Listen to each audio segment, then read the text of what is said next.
a little late, but we are here. Hello, everyone. Welcome to Story Lords, the prompt-based fiction podcast with 2 prompts, 3 stories, and infinite laughter. I'm Rich Masters, and with me, as always, is Josh Henderson. That's what my mom said about me when I was born. With me, as always, is Josh Henderson.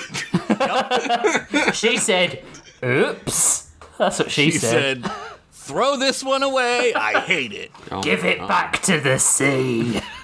Give it back to Satan and his crimson hair.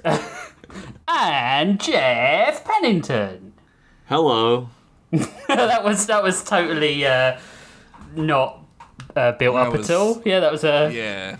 Hello. You want to try that again? Do you want to try that again? Hey, there we go. That's better.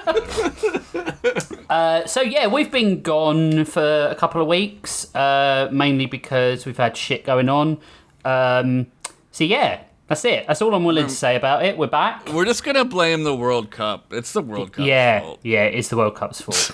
It's definitely that. In England, Rich they have to do a ritual so that their team wins. I think it's like eat babies and stuff. Eat babies and drink tea. That's what it is. And do jet skiing. God, Rich loves jet skiing. We can't do that anymore. You wouldn't believe what he got us. up to once because of some jet skis. What he got up to once? Once.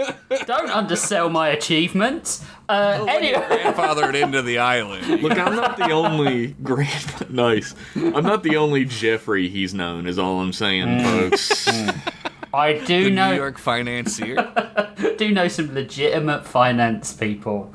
I saw a post the other day that was like New York financier Marcus blah blah blah. I was like, boy, I would not be calling myself that is not a title that has any amount of respect on it anymore. I wonder if that's the media's new way of just outing people. Like, they can't do it because they can't risk the libel, so you just call them a New York financier. New York financier, Rich Masters. I'm the only one. Where's he getting all his statue money from? My credit card bill. I doled out the Patreon money, folks. Our pittance that Patreon lets us keep. And I was like, please, sir, may I have some more? I was like, don't spend it all in one place. And Rich was like, I did, paying off my credit card. It's gone. It's already gone. It's immediately gone. It's pretty much Lego custom figures and statues and build. Yeah. Look, yeah, all I'm saying is there's no step in addiction that involves putting everything on credit cards. So he's fine. Don't worry. Wait. It's paid off. It's paid off. Is it? Oh, look at this guy. We got ourselves a New York financier over here. It's paid off. I know my checks and balances. It's paid off. Get real. No one's credit card's paid off. Fuck you. Fucking shut up. I don't actually spend more than I can afford to pay back that month because I just can't do it. My parents lived with saddled debt for years. I was that way once. I used to be responsible. And then the world started falling apart, and I was like, hey, fuck it, man. I don't know. Well, do you know what? Schmidt. Do you know what I want? I want a story from a respectable, responsible individual who's definitely not a New York financier. Definitely not. Not with my credit history.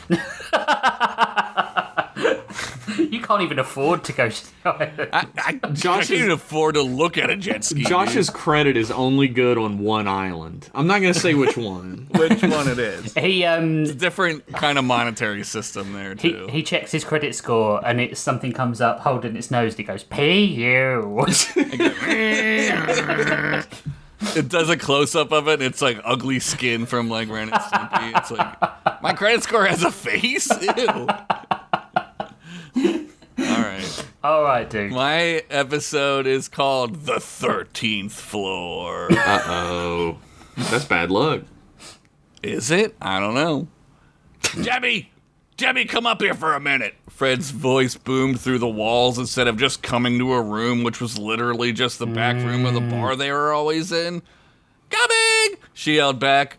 Quickly, she folded up her scrolls and skipped out of the bar area to see what the hell Fred wanted. Usually, it was to ask her to heal a hangover, but it was far too early in the evening for that.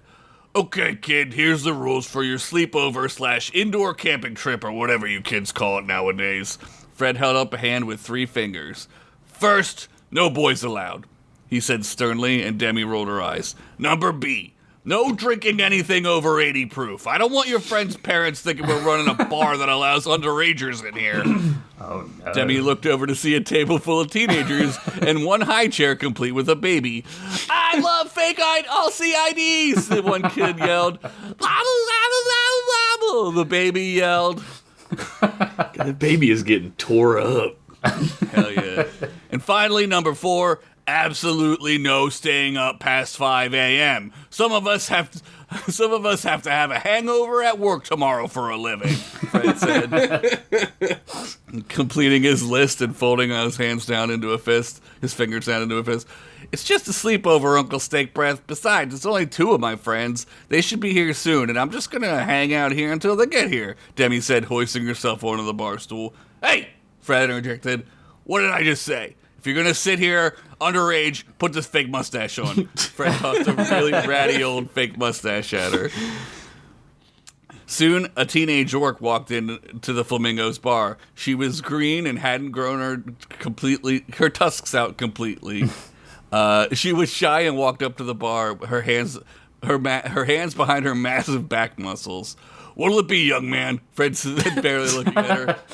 Fred, that's my friend, Demi shot back. Glorb, the orc said bluntly, looking down at the floor. Glorb? We don't have that. Never heard of it. I do have a fine vintage of whiskey that'll put some hair on that big, manly, broad, definitely male chest of yours, Fred said, already pouring in the drink. God, it's a good thing it's not Pride Month anymore, man. Glorb, Glorb repeated. She now looked up. It's short for Glorbifer. Ah, yes, well, Fred quickly swiped the whiskey and downed it. You passed the test, Glorb. Yeah, the test. That's right. Definitely a test. That's the ticket, he said, looking around. Demi side-eyed him and shook her head. Maybe this was a mistake, she thought to herself, but she didn't have many friends her age, and she had always wanted to have a sleepover/indoor camping trip. Soon, another young person entered the bar, this time a svelte and skinny tiefling with small deer horns on their head. This one didn't seem shy at all, though. Hey, Demi's uncle, I'm here for the sleepover, they said firmly. Demi, I said no boys, Fred shouted. Oh, God. Excuse me, the tiefling shot back. I am not a boy. I am neither boy nor girl. Kind of like when you pay a sex worker to try and locate that micro dick of yours, and they're all like, oh my, where is it? I better use a magnifying spell on this, find this tiny mound of man meat. They stared right into Fred's eyes firmly. Ha! Ha ha ha! Fred laughed. You're all right, kid. I'm a wild shape. I can turn into anything. I just so happen to like being this. Name's Finch, Finch said. Finch, huh? You kids and your proper nouns these days. Fred said as he turned and cleaned more glasses. Okay, let's go to my room. It's more of a storage room, but we can sleep on grain sacks and braid each other's hair and arm wrestle, Glorb said excitedly. Soon the trio were sitting in Demi's room listening to all C-Ball Top 40 hits. They laughed and sang and were genuinely having a great time. For once in her life, Demi felt like a kid. No space robots, no alcoholic uncles, no Ugla trying to teach her how to be a proper wizard. She let out a sigh of contentment as she watched her friends choreograph a dance to a Megan Thee Stallion song. Guys, look what I found in the library, Finch said, pulling out an ancient tome. It looks magical, doesn't it? Demi looked over the tome. It was a 1990s-style Trapper Keeper with a dolphin on the cover. Oh, shit. This is a Trapper Keeper, Finch, Demi said, trying not to let her friend down.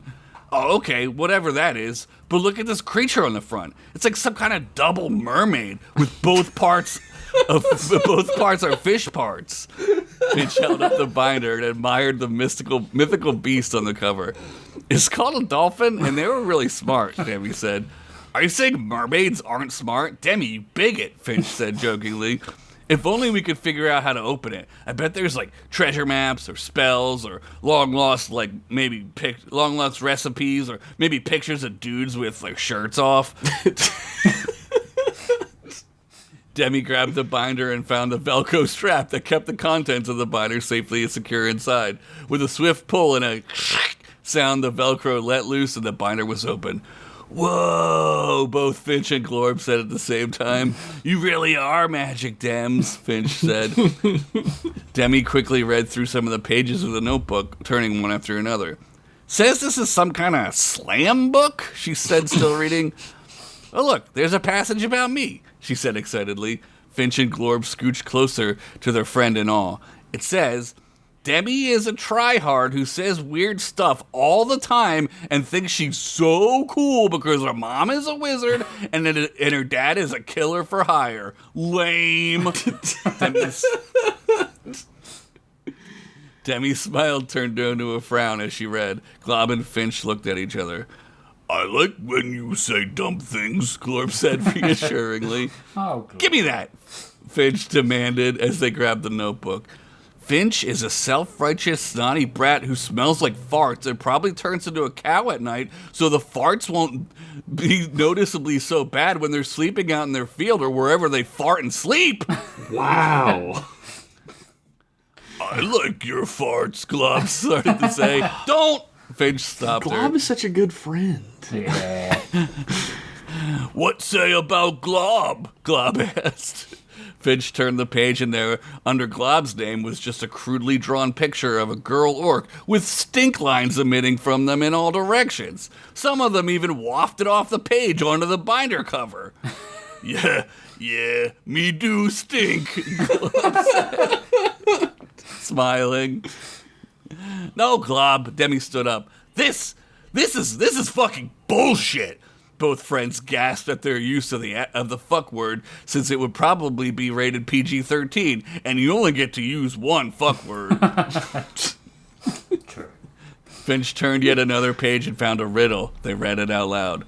For those who wish to know, follow these clues below. Face me, your enemy. Where daywalkers are aplenty, if you dare, of course. I'll be waiting, of course. Shut up, come find me!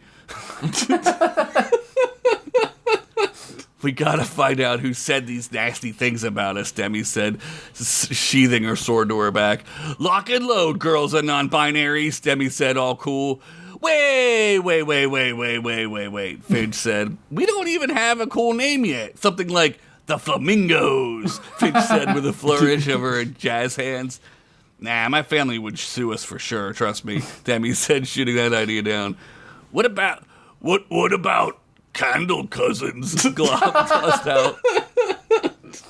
Demi thought for a second. We don't really use candles often, if at all, so I don't know, that one seems like a stretch. Got it, Demi said, pounding her fist on the table. The double mermaids. The three looked at each other and all at once shouted, yeah, fucking double mermaids, bitch! All right, guys, lock and load, Demi said again. Wait.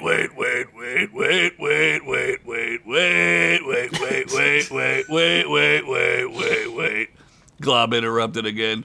We have no weapons. Oh, shiznit, you're right, Demi said. Hey, Fred, she yelled through the wall. Do we have any spare weapons like battle axes and swords and junk laying around? Fred thought through the wall. Try the basement. Quickly, all three ran to the basement door and opened it. Down below, it was dark and dank and smelled of chemicals. They trampled down the stairs, excited to find any and all varieties of weapons on racks and against the wall.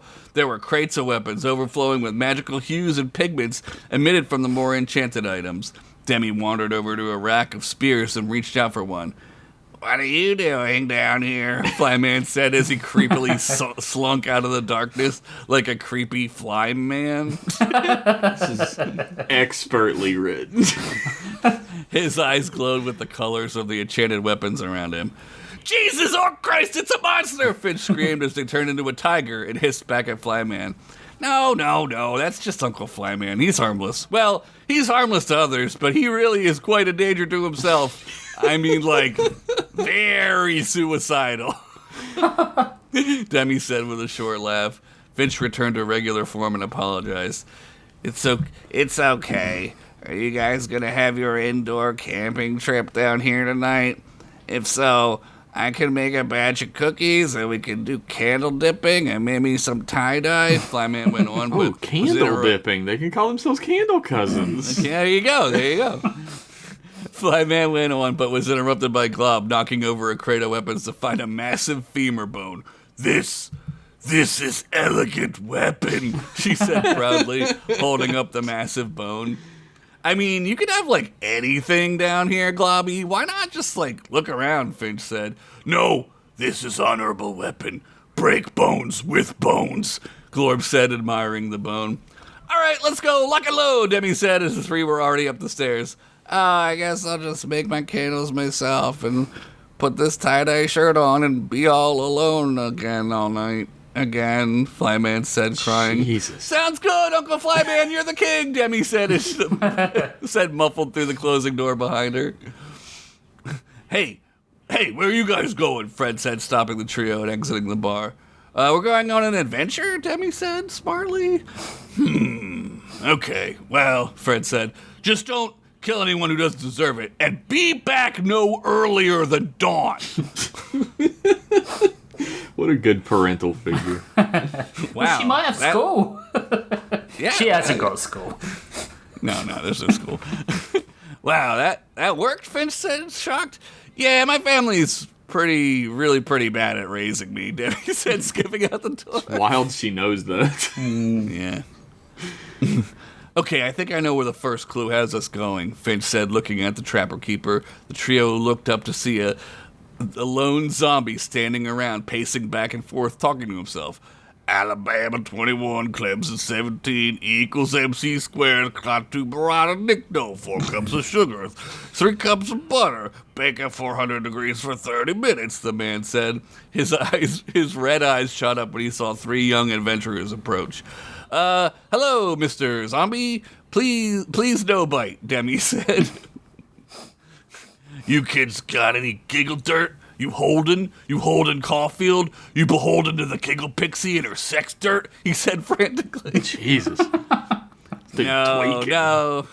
We're all out of illegal drugs, sir, Demi said. If you're a zombie cop, you have to tell us, Finch said, crossing their arms. Behind them in an alley, bodies began to rustle awake or alive. Beaming yellow eyes shot through the darkness as the sounds of sliding flesh against pavement scraped through the night air. Demi backed up. We don't want any trouble, mister, she said, ready to unsheath her flame sword. Finch used cat eye spell and peered into the darkness. There, they saw a familiar image. On one of the zombie's arms was tattooed the double mermaid from the Trapper Keeper. Guys! One of the undead degenerates has a double mermaid tattoo. We need to get to them, Finch said excitedly, and swiftly turned into a hawk. Scream! Put the sound effect.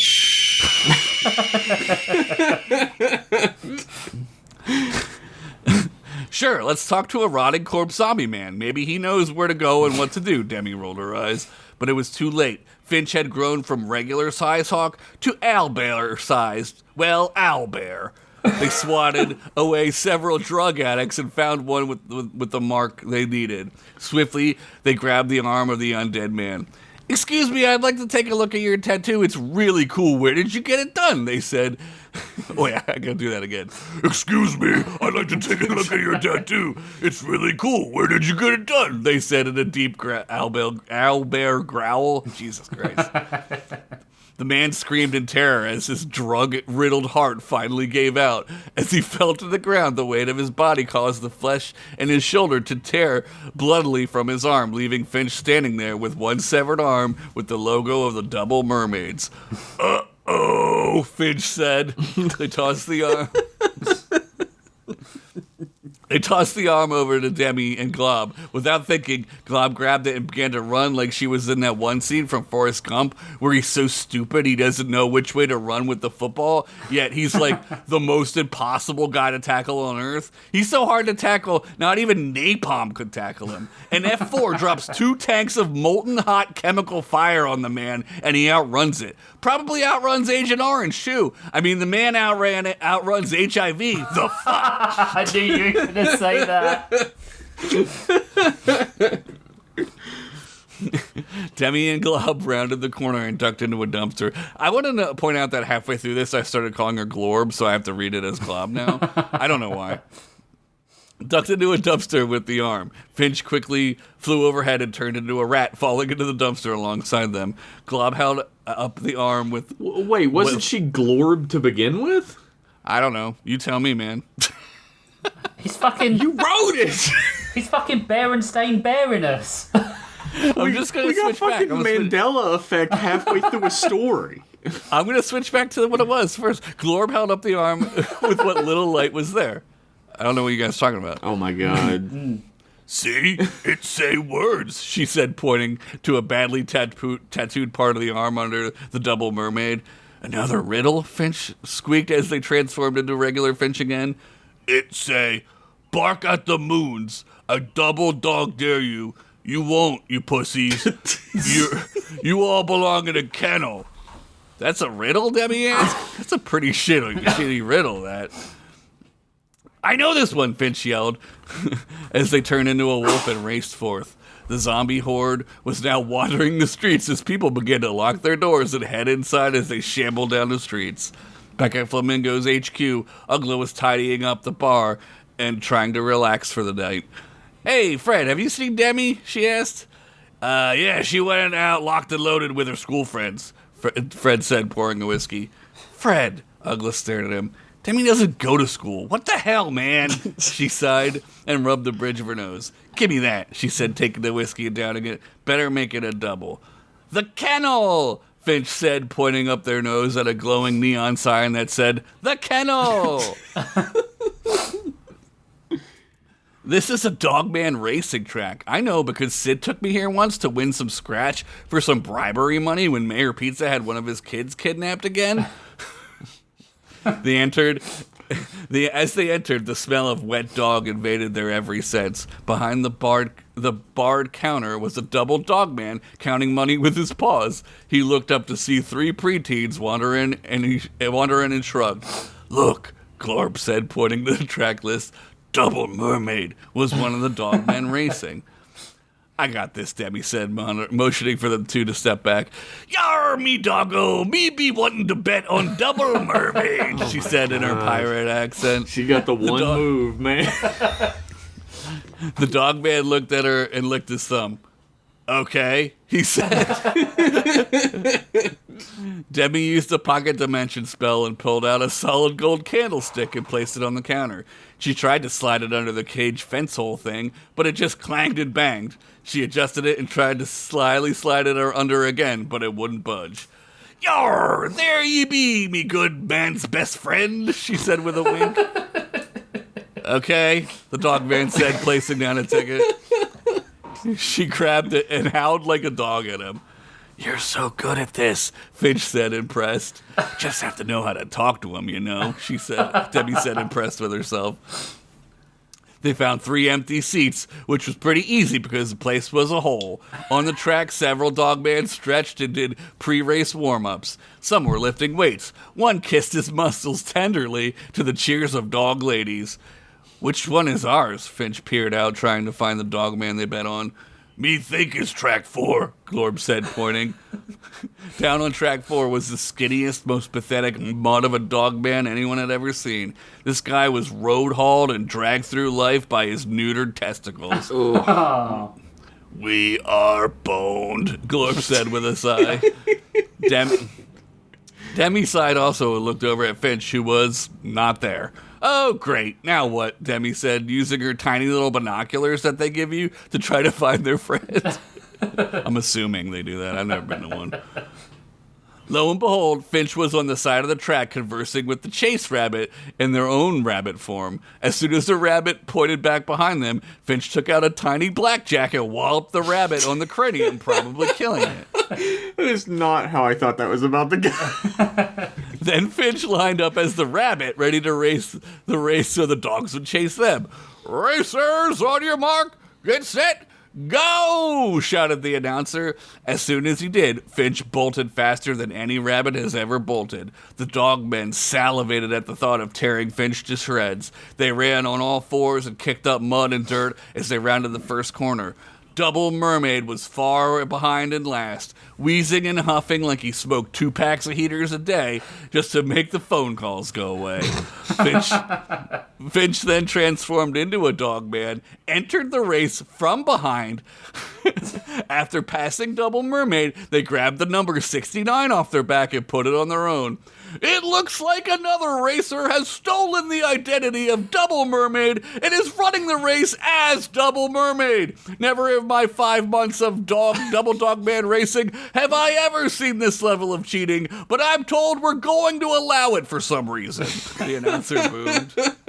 Hey, there's no rules in the rule book that says a not dog can't race. Right. No. Exactly. It's how Airbud won one of those championships. As Finch got closer to the finish line, they transformed again into an owlbear just before crossing. Finch turned around and roared so loudly every single dogman pissed pants. And yes, they're wearing pants. This isn't a zoo. Then Finch crossed the line. Double Mermaid wins, apparently, even though we all saw how that wild shape cheated. I'm being told, who cares, by the judges. The announcer boomed to the all-see mic. Not bad, eh, guys? Finch said as they returned to their seat next to Demi and Glorb. Yeah, I mean, I don't think they're going to let us claim this ticket, Demi said, flicking the ticket at Finch. Finch grabbed it and flipped it over. Wait, the riddle was on the ticket this whole time, Finch said. Whoops.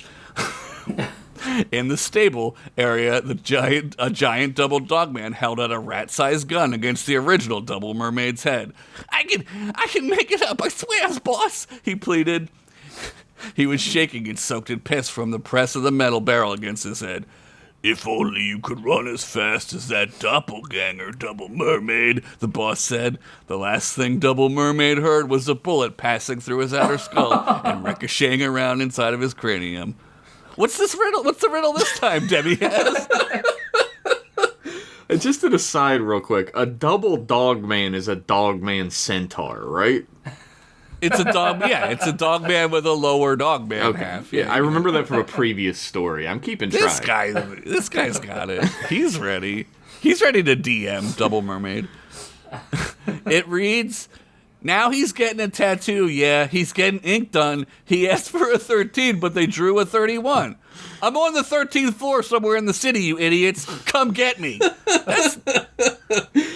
That's not a riddle, Finch said. They really ran out of steam for these riddles pretty quick. It was just one and done, really. Yeah, pretty much. How many buildings in this city have 13 floors? That's going to be impossible to find, Demi said, throwing her arms down in disappointment. 56, Glorb said. What? Demi asked. There are 56 buildings with more than 13 floors, Glorb replied. How do you know that? Finch asked, shocked. Am autistic like that. Know the floors of all buildings, Glorb smiled. A hero for the ages. Okay, so how many buildings only have 13 floors, Demi asked. 1. Old Ghost Factory on Massacre Avenue. Glorb spat out almost robotically. Old Ghost Factory is really good. To the Old Ghost Factory, Debbie shouted. Huzzah! This place is spooky, Finch said as they finally reached the 13th floor. Yeah, it's a ghost factory. A doy, Demi said. As they opened the creaky door, they heard slow clapping from across the massive warehouse-style room. Good, very good, the voice said. You figured out the riddles even though you're all so dumb and stupid. Who are you? Debbie shouted. She held out her flame sword and ignited it. There on the throne of old pallets was Alex Woundenstein? Debbie Finch said at the same time. She was a young girl with red hair and freckles, and her eyes burned with hatred and jealousy. That was my human name, Alex said, dripping with malice. But you sluts can call me the Menstruator. Wow. Lightning struck across and Ghost began to wail in pain. Chains rattled and objects flew across the room. What? Why are we enemies again? Demi asked, lowering her sword. Because you guys didn't invite me to your sleepover / indoor camping trip, Alex screamed with rage. Just because I got my first period. What talking about? Glorb said, stepping forward. We don't care about that. Alex's face softened a bit and then turned stone cold again. Yeah, right. I'm a monster and you guys don't want to hang out with me. I'm bleeding from my no-no spot and I feel like shit. All I want to do is cry and eat Doritos. Demi sheathed her sword and walked up to Alex. She put out a hand and put it on Alex's clenched fist. Finch turned into a canary and fluttered up to Alex and landed on her shoulder and chirped softly. Glorb also put a hand on Alex's shoulder. You can hang out with us, Demi said. We didn't know you wanted to. Yeah, come eat Doritos and bones of enemies, Glorb said with a toothy smile. Alex looked up and smiled. Really? She said with a tear in her eye. The trio, now Quattro, entered the Flamingo's bar. It was well past 4 a.m. Where the hell have you been, Demi? Ugla said, mostly relieved she was okay. With my friends, we're having a sleepover, Demi said, skipping back to her room. Hey, Ugla, she yelled through the wall. Do we have any Doritos? Finn. Aw, what a lovely little story about friendship and acceptance. I loved Glorb, if that was her real name. If Glorb or Glob? Yeah, we'll never know. It loses something in the translation. You really gotta see it in the original. Glorb was Orcish. Also my favorite. Yeah, Glorb was fun. I also like Finch a lot. I hope these characters return. Yes. Well, they have a name, so they're The Double Mermaids. Stupid. That really made me laugh. It did. It was one of 2 times I had to move away from the mic to breathe, like Tay-Zonde. Chocolate rain over here. Oh, man. That was a longer one. That was like 10 pages. Wow. It did not feel like that, actually. No, it didn't. I thought that was like a 7 or 8. That's a compliment, I think. Yeah. It moved at a brisk clip. I enjoyed it. Rich goes, I don't know. Well, maybe it is. Well, Rich 100-page masters over here doesn't want anything besides a fucking Tolstoy level. The of fucking paging. longer we don't do the show, like the more the weeks go on, the longer the story. I haven't touched this story for 2 whole weeks. I don't even know what it's called anymore. I haven't even brought up the document yet. This is the level you're of too busy. care that you get from story lords when it comes to you these were stories. too busy touching other things on that island you were on. The Jet ski handles. jet ski handles, yeah. Yeah, I really like that. I thought it was good. I did too. I like the little I wanted to junior do crew. like a. Yeah, I wanted to do like a Candle Cousins story. Yeah. and I was like, really, that's kind of a I want more of the double mermaids. I want them to come back. All right, well, maybe they will. I don't know. I'm not going to be like Rich and say they're dead. They're never coming back. I don't say that. That was Jeff about Frankenstein. I knew he was gonna say that. I fucking knew it. No, it was Rich who was like, Frankenstein's dead. He's never coming back. That Rich is is the true. one who made me kill Frankenstein. He won't let me write him It's- anymore. I It's won't. really Rich's fault. I'm very litigious, and I am directly related to Mary Shelley. So What was her middle name then, fucker? Yeah. Mary Frankenstein Shelley. Ah, you Yeah, got it. everyone knows He was that. right. I mean, what am I? Some sort of not Shelley family member? More like Mary Smelly. Probably.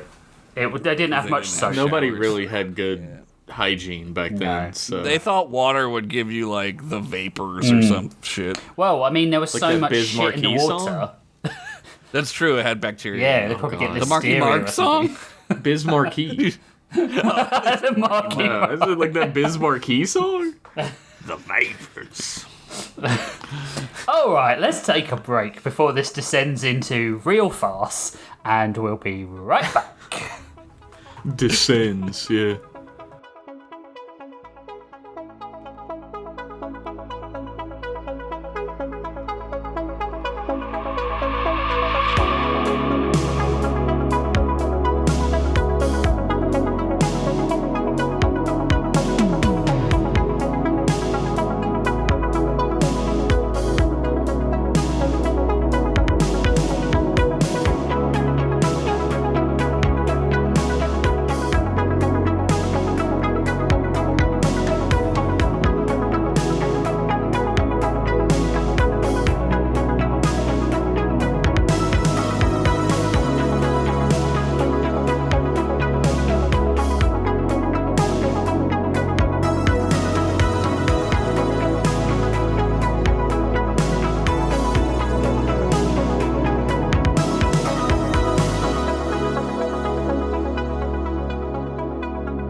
Welcome back, everyone. We hope that you're far cooler than, not in temperature terms, cooler than we are. Not, you can't possibly be actually cooler than we are.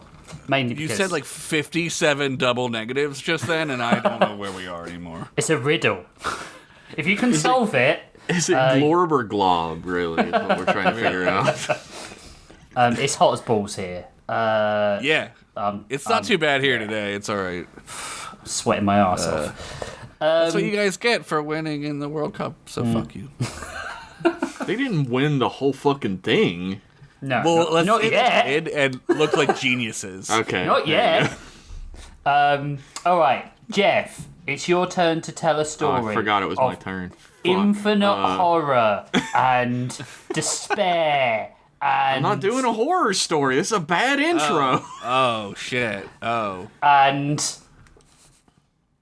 The title of my story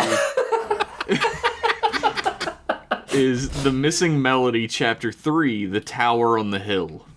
Should we not start on 3? Should we start on 2? What?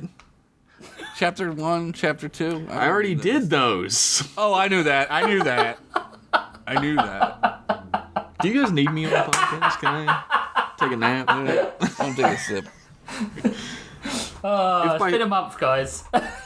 If by some cosmic coincidence you're reading this after, let's say, a month since the last bit of the story, let me catch you back up on the most salient points of the steaming pile of dog shit my life had become up to this moment.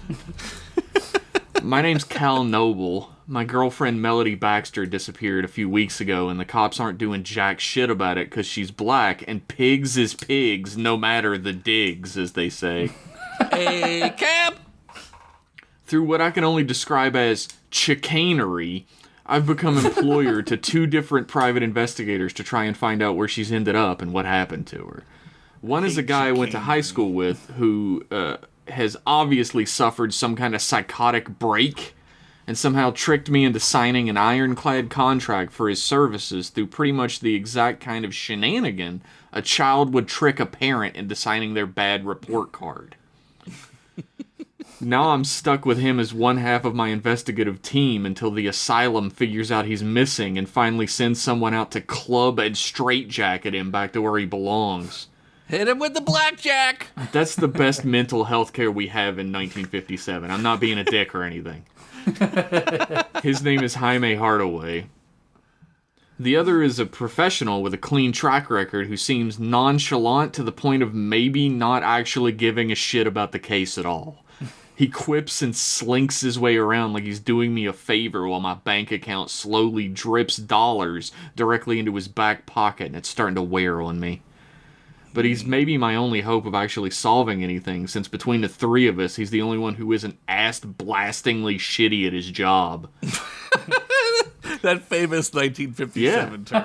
I just wish he would wake up from sleepwalking through the worst days of my life, stop acting like he's already read the script of life, and at least pretend like he's actually on my side for once. His name's Jack Jones. We went to investigate my apartment for a lead to follow, and Hardaway exploded my girlfriend's prized violin for a sight gag in a completely audio medium. So I tried to murder him, which was uncharacteristic of me, I promise you. But inside the violin, Jones found a necklace covered in jewels, diamonds, and gold. Nothing like Melody or I could have ever afforded. Flummoxed by why the fuck she would leave behind something worth so much if she was just ditching me for the cuck I am. Their words, not mine. We're set about trying to figure out the treasure we'd stumbled upon. We went on a wild goose chase to talk to one of Hardaway's contacts, a jailbird upstate named Marcelo Renzi, who used to be a celebrated antiques dealer until he made the mistake of hiring Hardaway as his private eye. I was taking everything in my power not to connect the dots between his fucked up decision making and my own, but I almost managed it. He told us the necklace was the famous and unbelievably expensive Cross of El Dorado, part of a set of treasures called the El Dorado 7, which were valued together at well over $1 million, which is a lot of money in this time. He insulted us more, we insulted each other. It went pretty much how you would imagine reading any of this shit. And then we went to get answers for why that cross ended up inside Melody's old violin. Are you talking about your story or the podcast host? Shut the fuck up. There it is. You dumb bastard. You dumb bastard. That led us directly across town to the last place that had ever laid hands on the violin before it ended up a permanent fixture on our mantelpiece at home. A shop I'd conveniently kept the receipt from called Montrose Music. Another wild goose chase later, we found out that Montrose Music had been bought out, and it was now known as Tower Music. For some reason, both Jones and Hardaway seemed disturbed by this news, but they didn't tell me anything. As I stepped out of the car, the glowing neon sign over top of the glass front door and window of the mid-sized shop had just flicked on, humming to life with a wavering flicker. I glanced up at the sky, seeing a burnished, dimming orange stretching from one skyscraper to another, dotted with rows and rows of purple and pink clouds, floating aimlessly, drawn along paths by the wind they never intended for themselves. I felt a kinship with them in that moment. You know, if they ever need a living piece of shit for the freak show, I'll make sure to give him your number lickety-split, you fucking chody bitch, Jones spat out as he stepped out of the driver's side door of the car himself and draped his body over the top of it to watch Hardaway exit the other side. I'm destined for stardom, dickless. You could bray like a jackass all you want, but I'm the charismatic fella. My mom used to tell me so before the accidents. Accidents. Hardaway yelled as he stepped out of the passenger side door and rapped his hand onto the metal rooftop of the car. This has been the worst car ride of my entire life since the last one with you two. Can we please go inside and ask about the ticket without, I don't know, speaking or looking at each other or like maybe even breathing too much, please? Wow, this sounds like just before we start to record the show. Doesn't it? Yeah, this is exactly. It's all very familiar. Preamble. I asked genuinely, hands outstretched, looking for some kind of sympathy. Not the worst idea, Noble, Jones said without looking back at me, ducking back down to reach into the car and retrieve his fedora. He placed it on the back of his head, dangling in place, and pulled out a cigarette from inside his overcoat, starting the motions of lighting up yet again. Hardaway shrugged over dramatically and leaned back against the passenger side door, back facing us, and stared up at the Tower Music sign lit up above us. The three of us stood there in silence for a moment, Jones starting to puff at his cigarette now that it was lit. Well, hello? I cried out, throwing my hands into the air once again. Let's go inside? Maybe get some answers? Let's go already. I recognized the logo on this place, Hardaway said in a slower, more serious voice than I'd heard him speak in so far, shutting me up instantly. He motioned with his thumb up at the glowing neon radio tower silhouette that sat between the words tower and music. Oh, it's ringing a bell, Jones returned. I did them backwards. Hardaway said that. I recognize the logo of this place, Hardaway said. Oh, it's ringing a bell, Jones returned, tilting his head in the opposite direction to draw our eyes across the street to a dirty old rundown building under the newly lit streetlight. I followed his eyes and found myself looking at the old rusted metal door on the front of a nondescript building, which was emblazoned with the same exact logo of a radio tower. I've seen this symbol around town. I'm hoping it doesn't mean what I think it means. What does it mean? What does it mean? I stammered out, suddenly feeling like I'd been yanked into another depth I wasn't sure I could swim in. Best you not worry about it too much, Mac. We'll figure out whether or not it'll matter to this case eventually, I suppose. Jones said, like that. Jones said with a vacant scratch at his chin to seem nonchalant once more. But I couldn't help notice the thoughtful, tense glance that Jones and Hardaway shared with one another before they started walking towards the music shop together. Come on, Noble, we're on the clock. Move those little chicken legs like there's a pantsuit sale at the Baby Gap, Hardaway called back. They had Baby Gap in 1957? Shocking me back to the frustrating reality I'd been living in all day. I could feel the ulcer forming in my gut.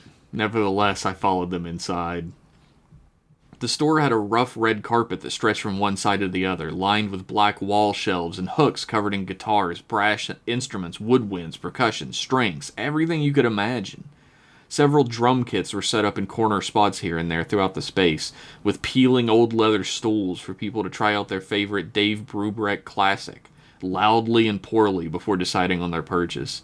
Is that like Dave Matthews Band? Of the time. Okay. They did Take 5. You know that song? No. Okay. Can you sing it? The dull hum of halogen lights.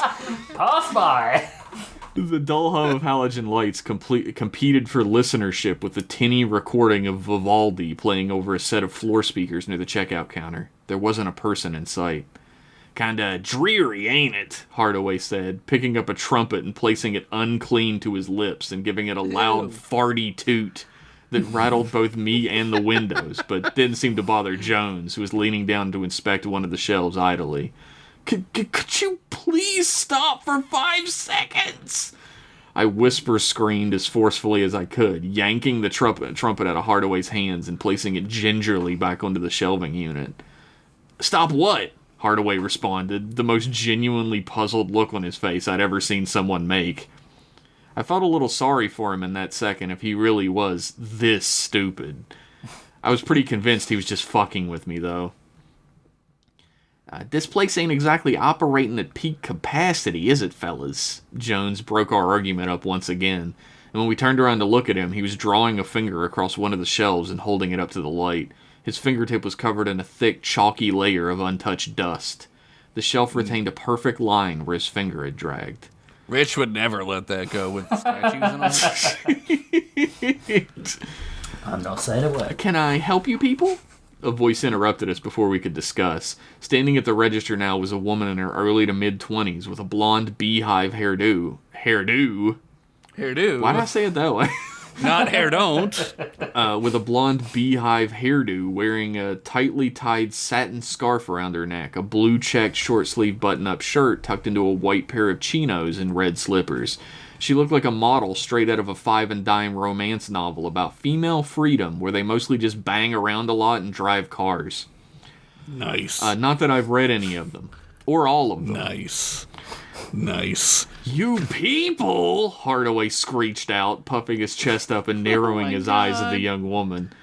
Jones just placed his entire hand over Hardaway's face and pushed him back as hard as he could, causing him to trip back and slam into the floor with his full body weight, arms flailing in the air. Don't. Whatever that was about to be, don't. I got this, he whispered after. Jones made up the distance between where he stood and the front counter before I'd finished blinking and was leaning on his elbow like a 10-cent shop James Dean. He slipped his hat off the back of his head and placed it on the counter between them and smiled at the woman on the register, who mostly didn't even react to him. Pardon my poor choice of company, ma'am, but I'd actually like to... I'm actually here about a ticket that you once serviced here a little while back. Are you the expert I should be speaking about that with? Jones said with a honeyed tongue, smiling charmingly the whole while. Well, yeah, I suppose so, the clerk said with a small smile of her own back. I was genuinely disgusted that this was working. But it was leading to what I wanted to happen, so I felt pretty conflicted. Go with it, man. Jones held his hand out towards me and snapped his fingers once without looking back. I stared blankly. He held his hand out flat and then snapped his fingers twice, more rapidly and meaningfully. Oh! I cried out and hurried across the room as if on a cue I'd completely missed. I dug around in my pocket for a little too long and then returned with the repair ticket from this shop I'd found in the violin case back home and handed it over to him. He coolly swung his arm around and flicked the ticket up between two fingers in front of her like a magic trick, tilting his head and smiling a smarmy, self-satisfied smirk. The clerk let out a little giggle. I wanted to leap into one of the tubas and suffocate myself to death. Let the man hit on the chick. To this day, I can't believe I hopped to like I was his fucking mute manservant Ingmar and ran across the room to him, snapping his fingers at me. I resolved never to do that again as long as I lived in that moment. Let me just check this up for you, the clerk said with a little giggle and a wink at Jones. I felt my stomach and esophagus having an argument about which way my lunch was supposed to be flowing. The clerk flirtily ducked behind the draped red curtain between the show floor and the offices, or whatever resided in the back, ticket in hand. Simple as that, Jones said with a smirk, turning back towards us and leaning back on the counter on his elbows. What are you, some kind of gigolo man whore? Hardaway asked derisively, shaking his head and leaning on a shelf to try and one-up his competition in coolness. I suppose if we needed a discount on dinner lately, you're gonna spread cheeks for the fry cook at McDonald's, too? It's only fair. McDonald's! So jealous, Jones said with a shake of his head. No, I actually kind of agree this time, I said sheepishly. Jones frowned. Oh, no. The curtain swished back up and Jones turned, putting his flirty smile back on. Well, that was pretty quick, beautiful. What did you... But he was quickly stopped by the sight of a 7-foot-tall gorilla of a man staring down at him from underneath a substantially... She's a wild shape! A substantially overgrown unibrow, jaw locked in a perpetual scowl. The man dropped a pile of ripped-up paper bits onto the counter in front of him, which I quickly recognized as the faded claims ticket I just held. What the fuck? The man swiped a hand across the counter and sent the ticket bits flying into the floor at Jones's feet, never changing expressions. Well, I take back calling you beautiful then. You're average at best, Jones said with an upturn of his lip. Hey! He's quick. We don't service Montrose tickets no more, the mountain of a man said with a growl in his voice as deep as the valley, shifting his beady little eyes between each of us to accentuate each word. And if you come back here sniffing around again, your feet ain't the only things flat. Capiche? You're gonna flatten our dicks? Balls? Hardaway said, confused, scratching at his cheeks idly. Doesn't it seem like he means the genitals, though? Couldn't be the ass cheeks. That'd be too precise to figure out how far to, like, push them in to make them flush with the back of the legs, I imagine. Jones retorted, shrugging a little bit as he stood up straight and walked back across the room to stand with us. Pretty right. He could use a level. One of the ones with the little bubble in the liquid to show when the ass cheeks are perfectly smooshed in, Hardaway announced. Like he discovered the answers to some esoteric math problem. Jones snapped his fingers and pointed at him, nodding along as if in agreement. Both the huge palooka behind the counter and I were getting pretty fucking sick to their vaudeville act, but in two completely different ways. Let's just go. We aren't getting any answers here, I cried out, grabbing both of them by their sleeves and yanking them towards the door at once. We'll be back for answers, Hardaway yelled out as the three of us walked out the front doors one by one.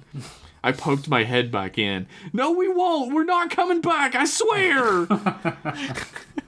Outside, Jones was puffing thoughtfully on his cigarette, his fedora back on his head and his mind a million miles away. Hardaway slapped my shoulder and shook his head in dismay. You haven't ever heard of screwing with a witness to put him off guard, man? Come on. You ruined the whole bit. I was going to start talking about having to shave down the asshole because it'd stick out a little once the ass cheeks had been pushed in. What does that have to do with the case or clues or anything, though? I cried out in frustration. Case? Hardaway asked earnestly. I was contemplating the witness protection program and how difficult it would be to get in.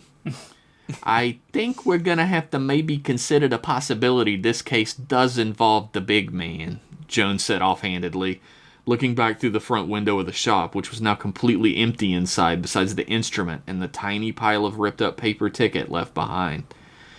You're getting sentimental, Hardaway said dismissively with a chuckle to his voice. Ain't no way he's dealing with this kind of small fry material. Who's the big man? I asked tentatively, a little fear creeping into me. Jones, for his part, seemed to ignore the question and turn his attention across the street. Oh yeah? Explain that symbol then right there, wise guy. Use that pea brain of yours for something other than uncontrollable masturbation impulses. I refuse, Hardaway returned, crossing his arms indignantly. Speaking of, are we wrapping up sometime soon? I got something to do. Several times. Oh, no! Wait, I interrupted the string of jerking off jokes abruptly, noting the metal door across the street with the same radio tower logo on it opening, and a man slipping out onto the street. He wore a reddish-brown leather jacket and black trousers with a slouch hat pulled down low, but I recognized him instantly anyway. Quickly, I ducked behind the car, eyes wide and chest heaving before the man could recognize me. Jones and Hardaway just stood there, watching dispassionately as if I hadn't ducked for cover like a grenade had gone off. "Get down! Get down!" "Nah," Jones said flatly. Nah. "What's your major malfunction, dude?" Hardaway asked. Malfunction in 1957. Rubbing the back of his head in bewilderment. "I gotta imagine they had like a dog cone for you as a kid to stop your anxiety chewing, cause goddamn." I peered over the edge of the car just in time to see the man across the street walking away in the opposite direction, pulling his jacket collar up to break the chilling evening wind. With him gone, I slipped out of my hiding spot and tried to calm down my blisteringly high heartbeat, while the two men stared at me and exchanged glances that I would have assumed were worried if they both weren't such cunts. Seriously, what was that all about? You see like a buggin' or a bagool or something?" Jones asked. Bagool, drink! With what could almost be construed as concern. "What the fuck is any of that?" I asked before shaking my head and pushing on. "Actually, forget it. That guy that came out of the tower marked door across the street, that's one of Melody's friends from the Philharmonic. Ted something or other. He came over to dinner once or twice after a big performance, but he usually worked as one of those stupid Guide to the Stars tours around where they take people around the city. I always hated him because he would never stop dropping names of celebrities like they were old buddies, and he wasn't just helping old people take photos of them from outside their fences.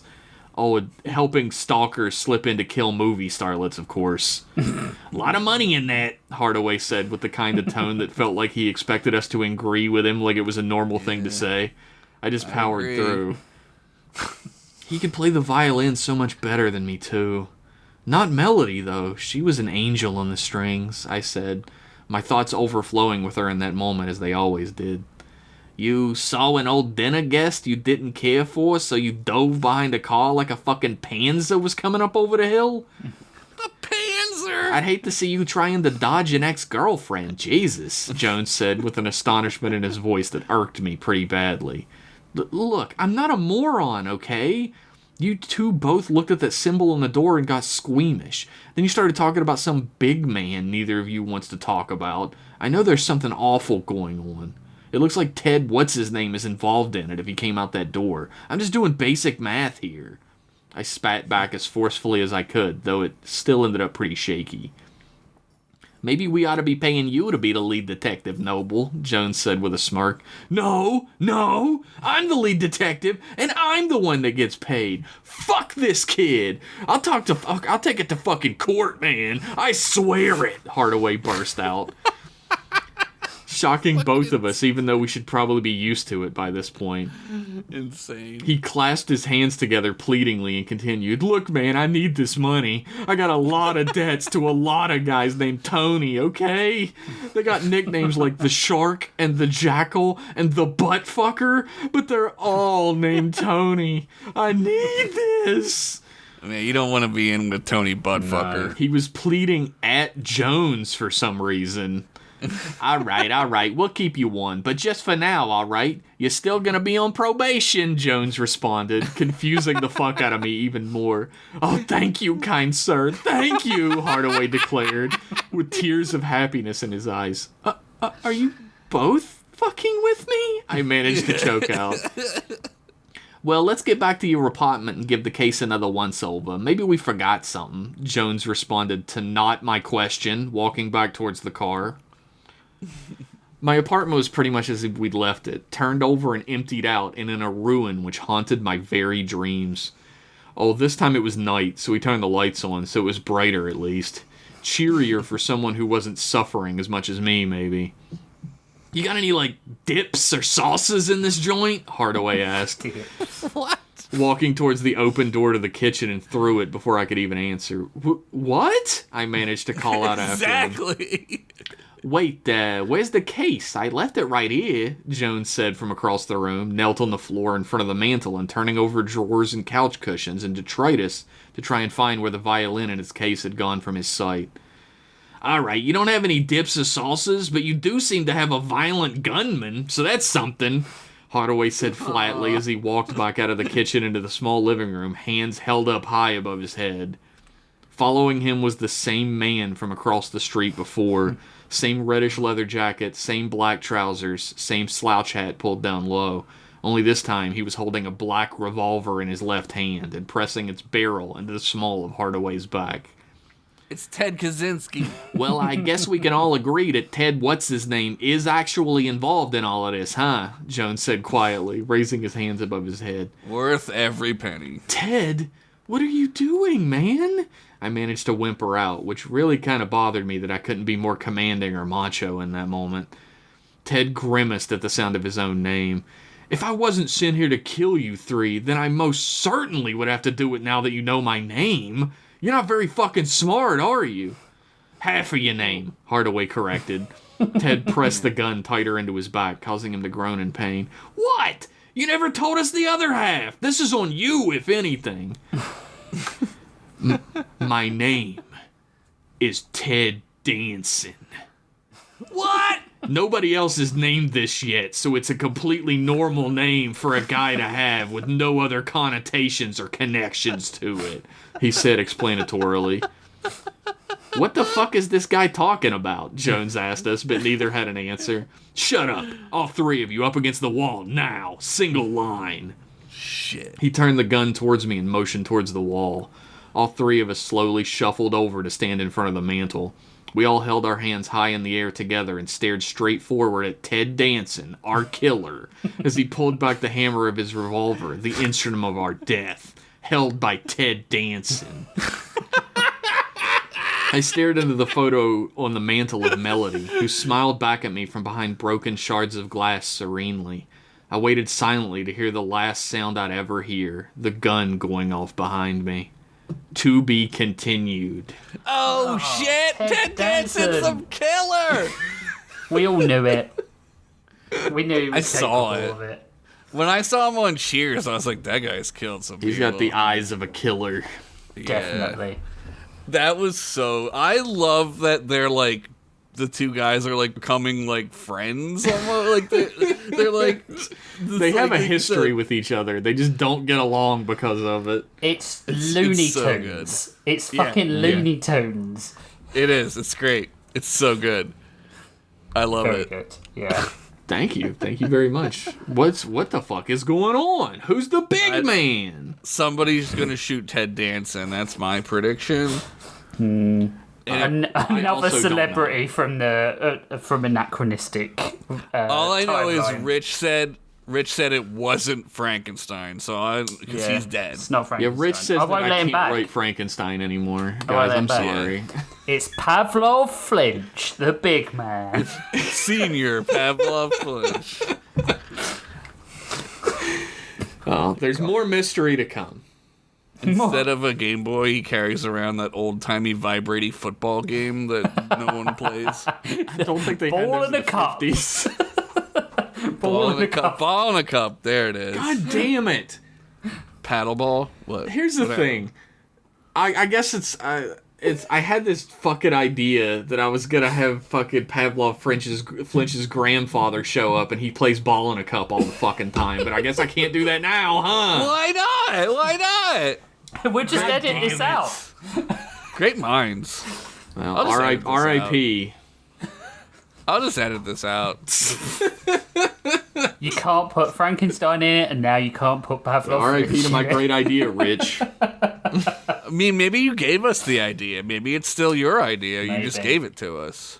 At least you Collective didn't. At consciousness. least you don't know the name. I've got the character's name still as a fun gag. We'll see. Stavlov Clinch. Damn it!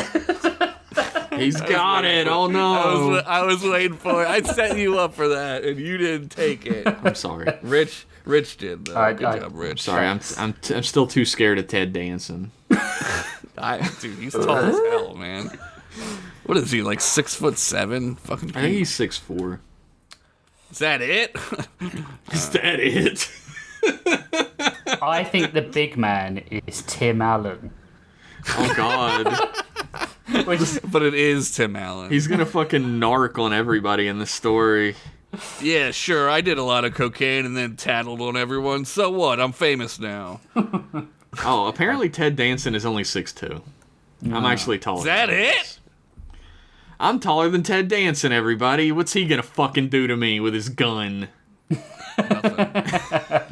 Nothing. If you're bigger than the other guy, the gun doesn't work. That's how it works. He's married to that Mary Steam Engine chick. Yep. Mary Steamburger Engine. Steamburger Steam engine. Mary Cheeseburger. Mary Cheese Steam. It does make me Burger. want a cheeseburger, but I am American. She's like everyone's mom now. Yeah. And she's like always playing a funny mom. She was the mum in Elf, wasn't she? Yeah, and she's the mom in Step Brothers too. Yeah. Which is like the same guy. Same guy. Anyway. Anyway, let's I'm go. glad you guys enjoyed the story. We did. No, we it was did. great. It was great. We loved it. And Merry Cheeseburgers to everyone. Married Right. cheeseburgers into all a good dancing. All right, let's head to the break, and you can come back for our final part, or don't. Nah, come back. No, you have to. You fucking have to now. do it.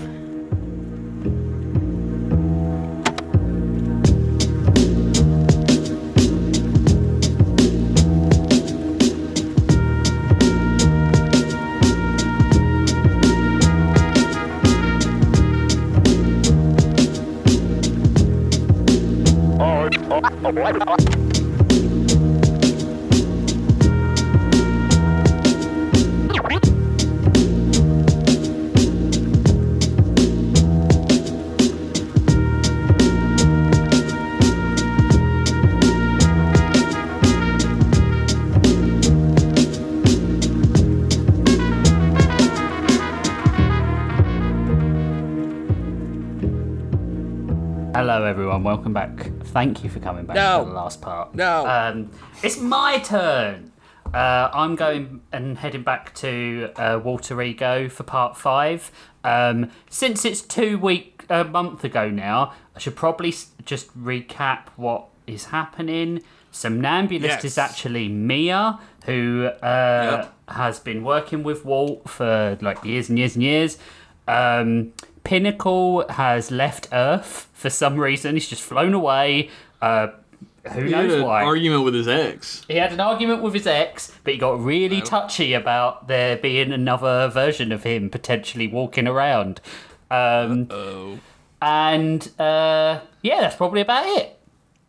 Oh, Ephraim. Ephraim is too. Well, he might be a villain as well as a hero. You know what Dead this Shift is and reminding Quick me of? Step.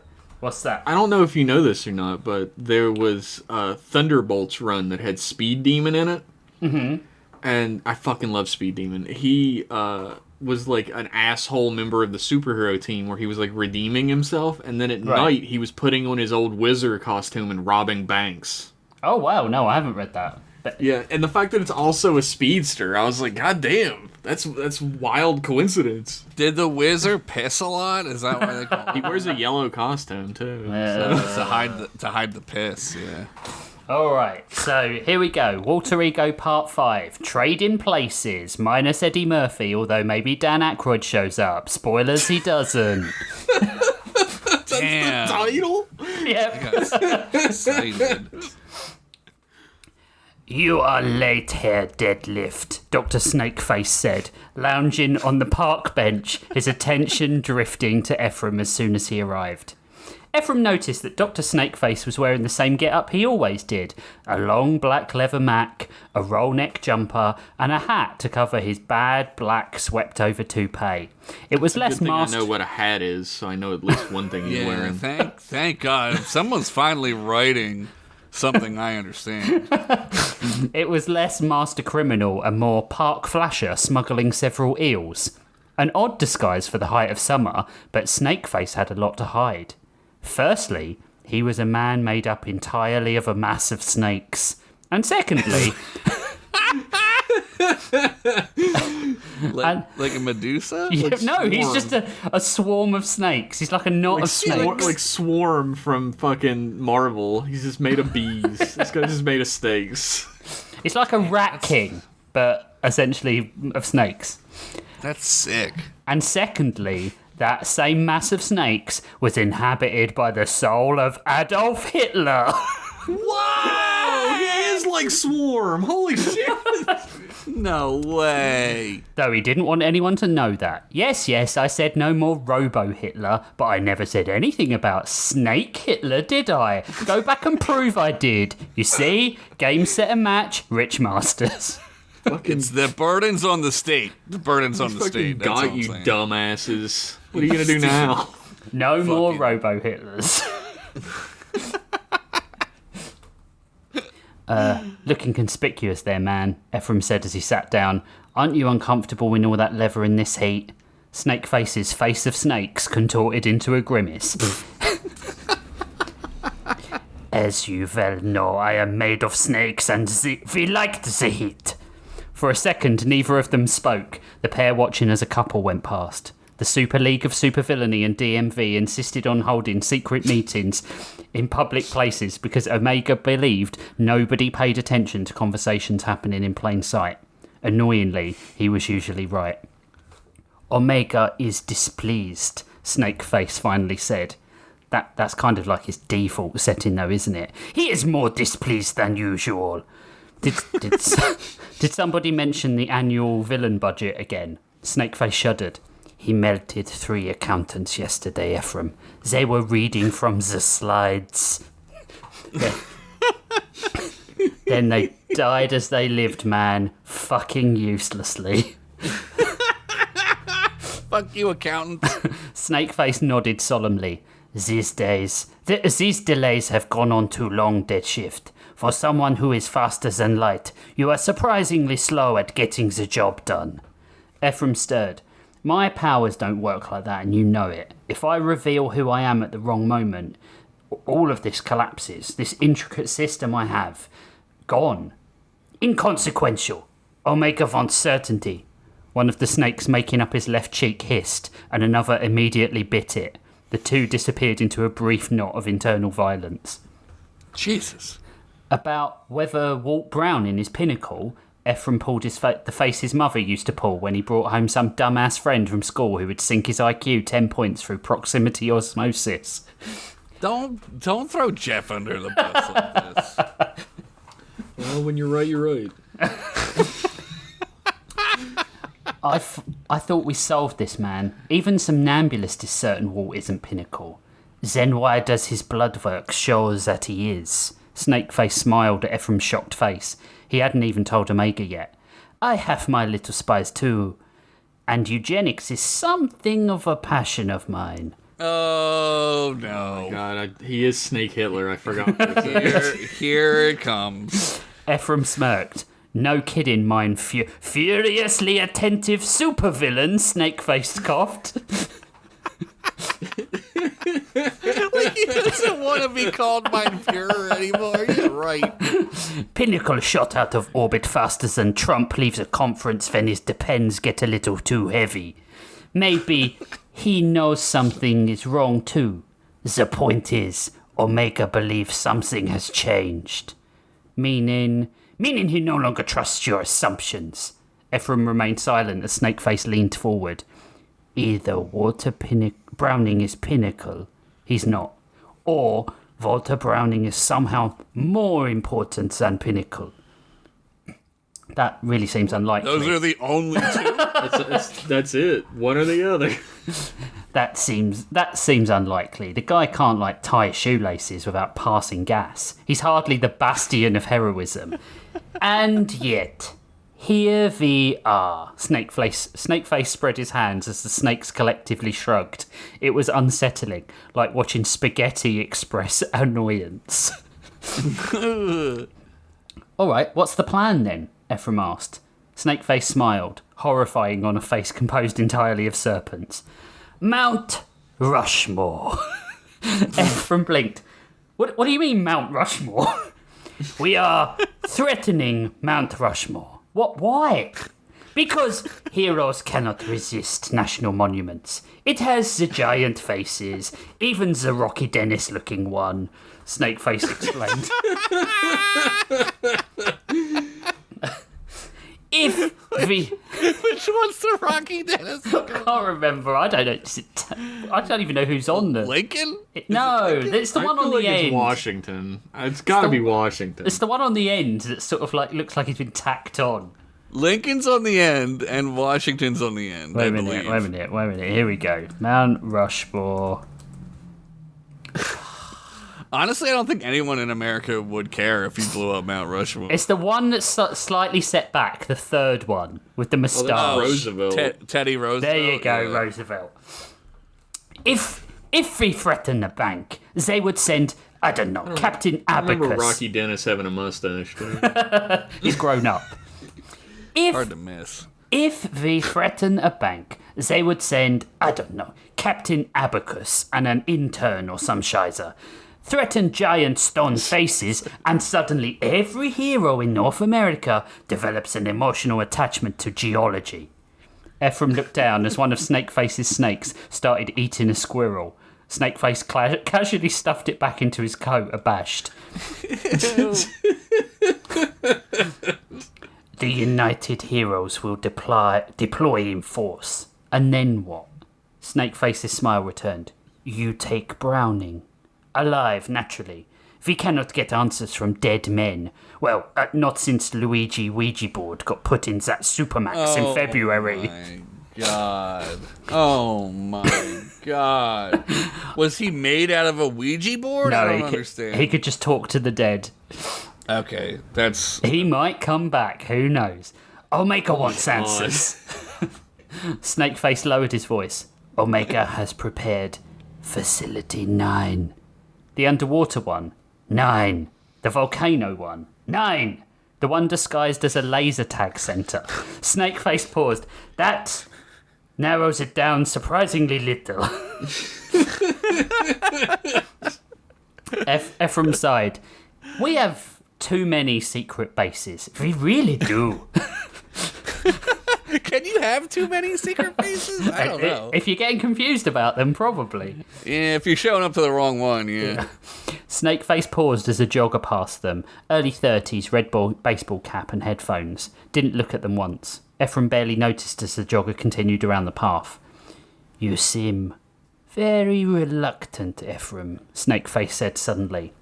Walt is harmless. Harmless people do not survive encounters with jazz hands, the apothecary, and jet ski. Jeffrey was an incompetent degenerate, and Walt had help. Somnambulist is... they're relentless. Snakeface studied him. You are becoming attached to him. I lived with him for 3 years. I'd be inhuman if I wasn't. That was not the assignment. Ephraim reacted before he could think. People aren't assignments, you fucking sociopath. Snakeface stared. We are supervillains. I know. Assignments are literally how we organize people.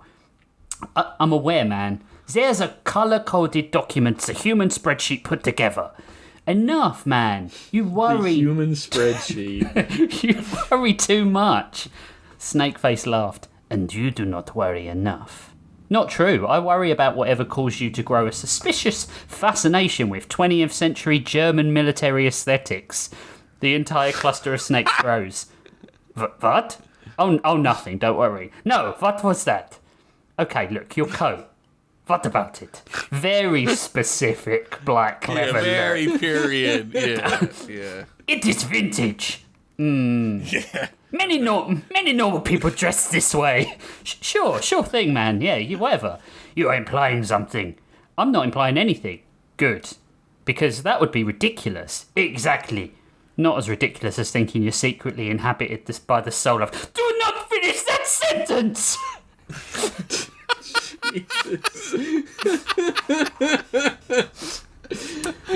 Several ducks took flight and the old woman feeding them jumped. Snakeface straightened his coat. I simply have a strong appreciation for European history circa 1930 to 1944. und architecture, and efficient rail infrastructure. There it is. But damn it! There it is. A long silence followed. Finally, Snakeface cleared his throat and leaned back, then stood on his coiled snake-leg structures, wobbling as he rose. With the heroes distracted and Pinnacle gone, Browning will be defenseless. Secure him. As Snakeface walked off, Ephraim stood and blinked away, not noticing the woman jogger staring at him from the bushes opposite. Meanwhile, at Walt's work... Walt's day had started the way most of his days had started, with the sinking suspicion that reality was something other people got better versions of. His monitor had frozen on a report titled Q3 Claims Exposure, Metahuman Incident Adjustments, and he honestly had no idea what it really all meant anymore. Across the office, Chad was explaining his gains and workout regime to a colleague, which felt less like a conversation and more like being trapped inside a hostage video filmed in a WeWork. Do you know what WeWork is? I'm sure that's a pretty funny joke if you're English. It's where you hire. It's where you hire space to do your office work if you can't afford to hire an office. Yeah, you've probably got it. Call them WeWorks or silly nannies or whatever you fuckers call it. 5 people that listen to this podcast laughed at that. In fact, that's probably academic. They just almost spit out their tea. They were cackling Englishly. They had to adjust their monocle. Walt rubbed... Quite humorous. Walt rubbed his temples. The voices had been particularly snippy since the bunker incident, like Ben Affleck's audio commentary for The Rock. The best one ever. Very specific joke. You should ask Mia out, not now.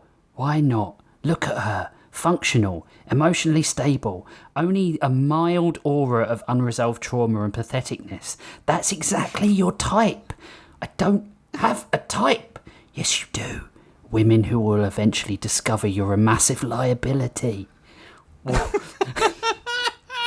Look, isn't that all of our types? Every man is like, every straight man's like, oh shit. Yeah, called. Walt exhaled through his nose and looked across the office. Mia was at her desk, sleeves rolled up, hair tied back, concentrating on something that looked like it involved numbers, but could just as easily have been her writing her memoirs on being absolutely perfect. She had that expression she always had, the one that made everything look like it mattered, even office work. She looked up suddenly, like she'd felt his attention. Hey, she said, smiling. Walt's brain briefly turned off all higher functions. Hey, Lo, he said back. That was smooth. That was already too much for him, and he nearly fainted. You're in, said the voice. No, I'm not. Walt hissed. You're in. I fucked up a greeting. You said words to a woman. That's like foreplay in insurance culture. Shut up. I hope you're not talking to me. I hadn't even said anything yet. Mia sat on the edge of his desk like she belonged there, which was unfair because it meant Walt had to suddenly become aware of how much space she occupied in his brain. You okay, Walt? You look stressed. Is it work? Walt nodded too fast. Yeah, you got it. Work. Normal work. Completely normal. Definitely not weird work-adjacent circumstances involving existential identity crises. Mia tilted her head. That's quite a sentence, she said there. What a slip. What a Freudian slip that was. He's in. Walt laughed nervously. Yeah, I sometimes words aloud wrong. Walt shifted as the voices screamed at him. Just ask her out. No. Yes. Tell her, I don't know, tell her you have a boat. Women love boats. What? What? Where did that come from? Look, worst case, she says no, and you can chalk it off and continue your extremely successful career as an emotionally underpaid office goblin with chronic masturbation issues, and maybe die at the hands Again with the chronic masturbation? Look, we all know who we are. That's true. I won't deny it. And maybe die at the hands of a supervillain in a mistaken identity case. That's actually reasonable, Walt muttered aloud. Mia blinked. What? Nothing, sorry, just a touch of work psychosis. She nodded like that made sense in this environment, which it did. A pause settled between them. Walt became aware of every sound in the office. Chad laughing at his own jokes, the printer wheezing like a 40-a-day boomer, the low hum of lighting that was slowly poisoning them. Walt swallowed. I actually wanted to ask you something, he said. Mia's expression softened slightly. Sure. This was it, the moment. Walt opened his mouth, but his brain immediately replaced the sentence he was thinking of with, I think I might be a clone of the world's most famous superhero, and I may or may not have inherited godlike abilities I don't know how to use, and also people keep trying to kidnap me. But instead he said, I've just had strange stuff happening to me. Mia's expression shifted. If you need the puberty chat, I can get someone more adult. What? Huh? Mia, damn. That's rough. Walt laughed. Like, people keep mistaking me for someone else and then they think the worst of me. Mia nodded slowly. That sounds like it sucks. And it sounds dangerous. Yeah, exactly. Dangerous and confusing and I'm not sure if they're right anymore. That last sentence made no sense, but he committed to it. Mia smiled faintly. If it helps, sometimes people see patterns that aren't really there. It doesn't mean you're the pattern. Walt stared at her. That was either the most normal advice ever given or the most suspicious thing anyone had ever said to him. She tapped her pen once against the desk. If you're worried, just stay around people you trust. Or at least people who seem like they have your best interests at heart. And don't let yourself get pulled into anything that could get you hurt. You're a good person, Walt. Hold on to that at least. Right. If Walt wasn't like going through all this shit and also perhaps a crazy person, the fact that she immediately said that sounds dangerous should have put some fucking alarm bells off of his head. What the fuck do you mean? Elaborate. Yeah, he's not in the right frame of mind. No. Right, Walt said. Just don't get sucked into this Saturday morning cartoon / unbelievable violence / absolutely inappropriate humour mess. That sounds simple enough, I guess. Mia laughed softly, raising an eyebrow as if thinking him quirky and hopefully bangable. Her phone buzzed suddenly. Jesus. She glanced at it, expression changing instantly, something serious across her face. I'm sorry, she said, I've got some of my own inappropriate cartoon violent stuff to take care of. Walt nodded too fast. Yeah, of course. She stood. I'll be right back. I've just got to return this message.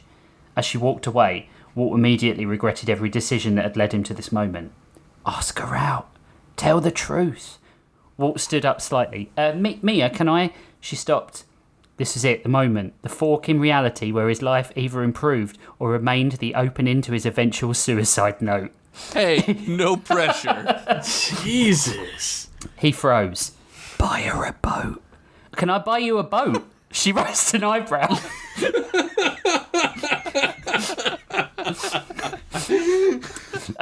That's great. Then shook her head and walked off laughing. Smooth. He felt a grab at his collar. All right, Romeo, it's time to go before I die of second-hand fucking embarrassment.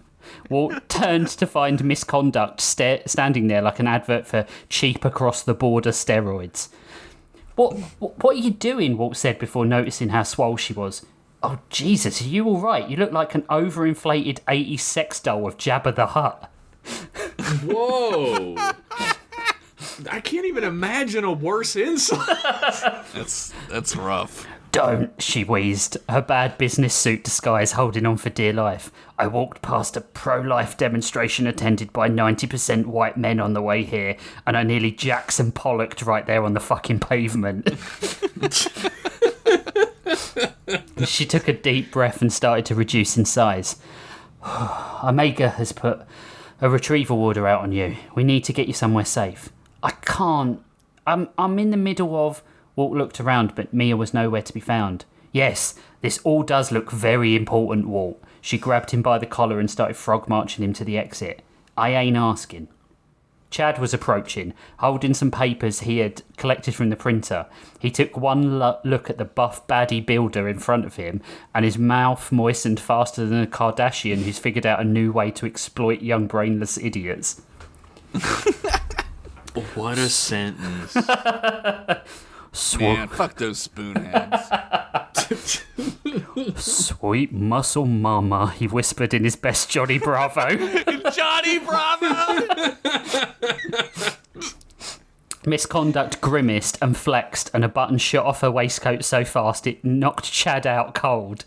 She stepped over his prone body and shoved Walt into the lift, hitting the button for the ground floor. I don't trust... Elevator, Jeff. Yes.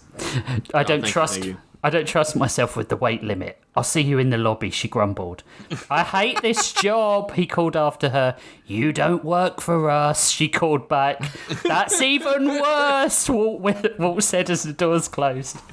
That's great. Meanwhile, in Misconduct's car, the drive to the Tower of Heroes took 20 minutes. 20 long, humiliating minutes. Walt spent every single second trying not to look at himself in the passenger side mirror. White boots, white gloves, white cape, blue bodysuit with a silver trim, the little stylized sunburst across the chest. It somehow made him look 6 inches taller and 1,000% hotter. He thought about updating his profile on his picture on his dating profile before Misconduct grabbed his phone from his hand.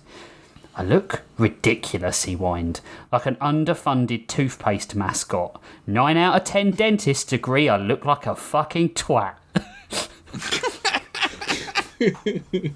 Yes. Fashion dentist. But you look like Pinnacle. I look like a Pinnacle rented from a themed stripper agency. Misconduct snorted, one enormous hand resting casually on the steering wheel. The whole point is that people won't attack you if they suspect you're him. But I'm not him. So you say, she sighed. Here, with all the heroes out of town, you can just kick back a few hours and eat their expensive food and play their out-of-print vintage NES back catalogue while we try and figure out a next move. Even little Samson? Wait, no. If someone sees me... He wants to play little Samson. Who can blame him, man? She turned to him with a glare. They'll think, oh look, Pinnacle's walking into Hero's Tower. Walt swallowed and thought for a second. That's actually an annoyingly good plan. I know, she said, then patted him on the shoulder. We're not new to this, buddy. We're trying to protect you and figure out why all the tests say you're him, even if you're not.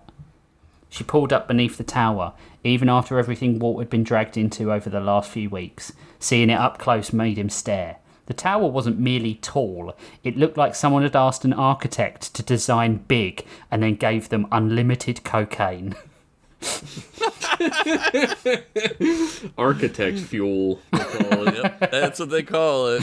Blue glass spiralled into the clouds. Silver support arches curved around it like giant ribs, and the United Heroes logo slowly rotated several hundred feet above the entrance, because apparently subtlety had died sometimes around the invention of capes. Misconduct parked. Right. She reached alongside him and gave him the thing that he was holding. Picked up the thing... That's a terrible sentence. She reached into his lap and picked up the thing he was ignoring. Walt caught it and stared down at the piece of fabric in his hands. Seriously? Seriously? Do I have to wear the cape? You're wearing the cape.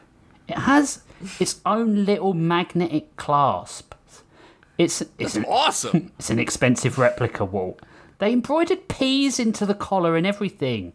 It's an expensive replica of a tacky piece of shit. Look, capes are awesome. I don't give a fuck what any of you say. Yeah. See, I agree. Walt clipped it on with the enthusiasm of someone tying his own noose. I hate how nice this feels. He looked down at himself. Everything actually fit. A little too perfectly. Misconduct frowned. A little too, Raph. That's exactly what I was thinking. Misconduct frowned. Huh. What?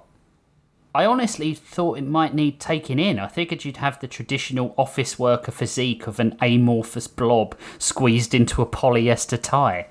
I go to the gym. She looked surprised. You do? Just listen, just because I can name the Pokemon by generation doesn't mean I don't know what a deadlift is. She looked him up and down again.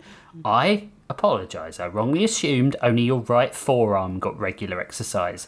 What's nice? What's your workout plan then? He hesitated. I mean, it's mostly treadmill. That's somehow Cardio. exactly what I imagined, Walt.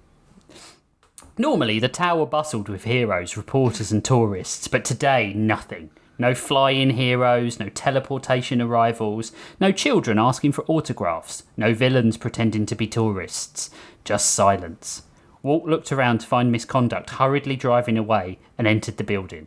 The reception of the Tower of Heroes looked exactly like every government reception desk ever built, functionally grey with a slight smell of printer toner. The only thing breaking the monotony was the enormous bronze statue of Pinnacle himself in the centre of the room. Jesus. Walt deliberately avoided looking at it. Although Walt thought he was alone, as he looked towards the front desk, a man wearing reading glasses halfway down his nose seemed to blink into existence. He looked up and saw Walt, then immediately stood so quickly he knocked over his cup of tea. The pale suit was instantly recognisable. It was Invisible. Oh no. Oh, he hurriedly saluted, then awkwardly waved instead. Pinnacle, we all thought you were off-world. Walt smiled and tried not to poop his pants at having to act. His last formal role was Chorus 2 in the school musical version of Schindler's List. Oh my god. Bad taste. Morning, Bills. Look, you can make anything a musical if you really want to. Really, it's just... Yeah. Chorus 2. Please don't ask us anything only Pinnacle would know, the voice said. Bill blinked, unused to his leader being nice to him. Morning. I hope I'm not interrupting, Walt said, slightly panicking. No, you looked busy. I was sorting visitor badges, Bill said, looking sheepish. They're in alphabetical order now. That sounds useful, Walt guessed. For the first time since Walt had walked in, Bill smiled, a shy, uncertain little smile. So, Walt looked around the deserted lobby. Where is everybody? Oh, they're at Mount Rushmore. There was an emergency alert. What happened? Someone threatened to destroy it. Walt waited. That's it? Bill nodded. Apparently it's a national monument. Not since... Apparently. Surely not since Trump carved that fifth face onto it, Walt sneered. No! Now I want it blown up even more! So, everyone went? Everyone? Almost. Bill adjusted his glasses. I retired from field work after the fight yesterday, but I have to finish my contract out. What do they have you doing? Reception and tour guiding. He looked hopeful for a second and then frowned. Mostly reception. The irony of the invisible guy. Walt looked around the gigantic lobby. That seems beneath you. Bill laughed awkwardly. It's probably above me. Something about the way he said it made Walt stop smiling. You can't believe that. Bill shrugged. My powers were never much use. Manipulating light fields is pretty boring. Walt frowned. What are you talking about? Yeah, no doubt. Yeah, no way, dude. Have you never read a comic book? Manipulating light fields is incredible. Bill looked genuinely confused. Is it? Mostly I just turn invisible. Walt leaned against the reception desk, shaking his head, his cape nearly tripping him up. Bill.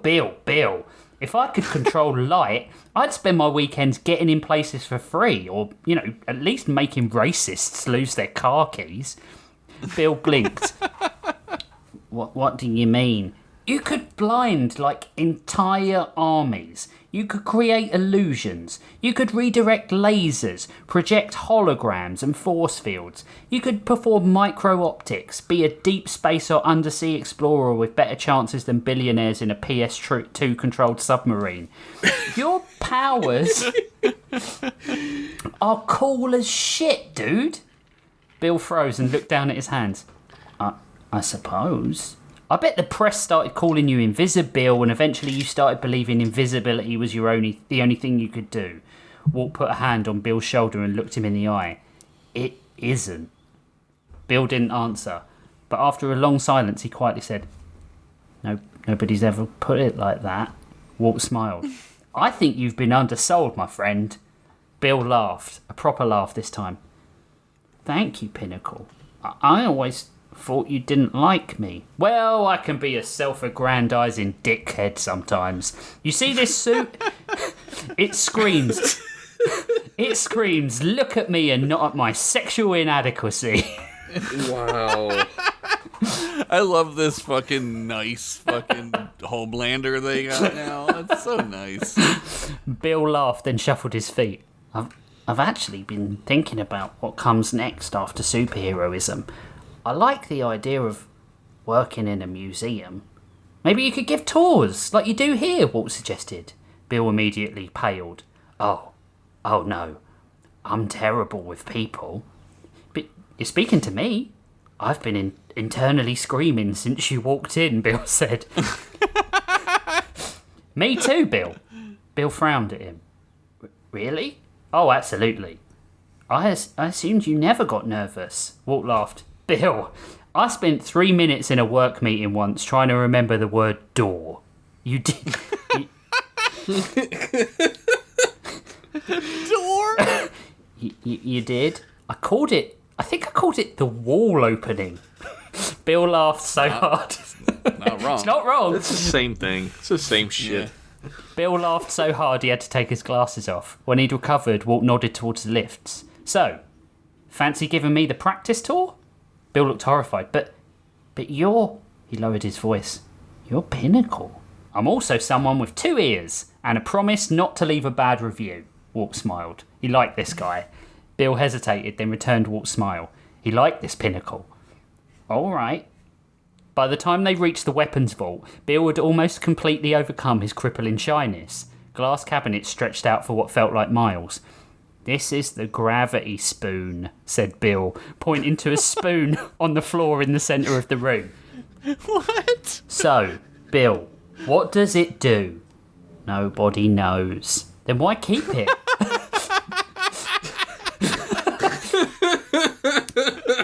Oh my god. The Nobody Gunninator. knows. Because the Gunninator told us it was too heavy to lift. Walt went over and picked the dusty spoon off the floor to Bill's surprise. That lazy bitch never liked to do her chores. He just regular spoon. They moved over to another weapon, a high-tech looking... Imagine that you're so lazy, but only about one fucking spoon. He committed to that one spoon not being picked up by him.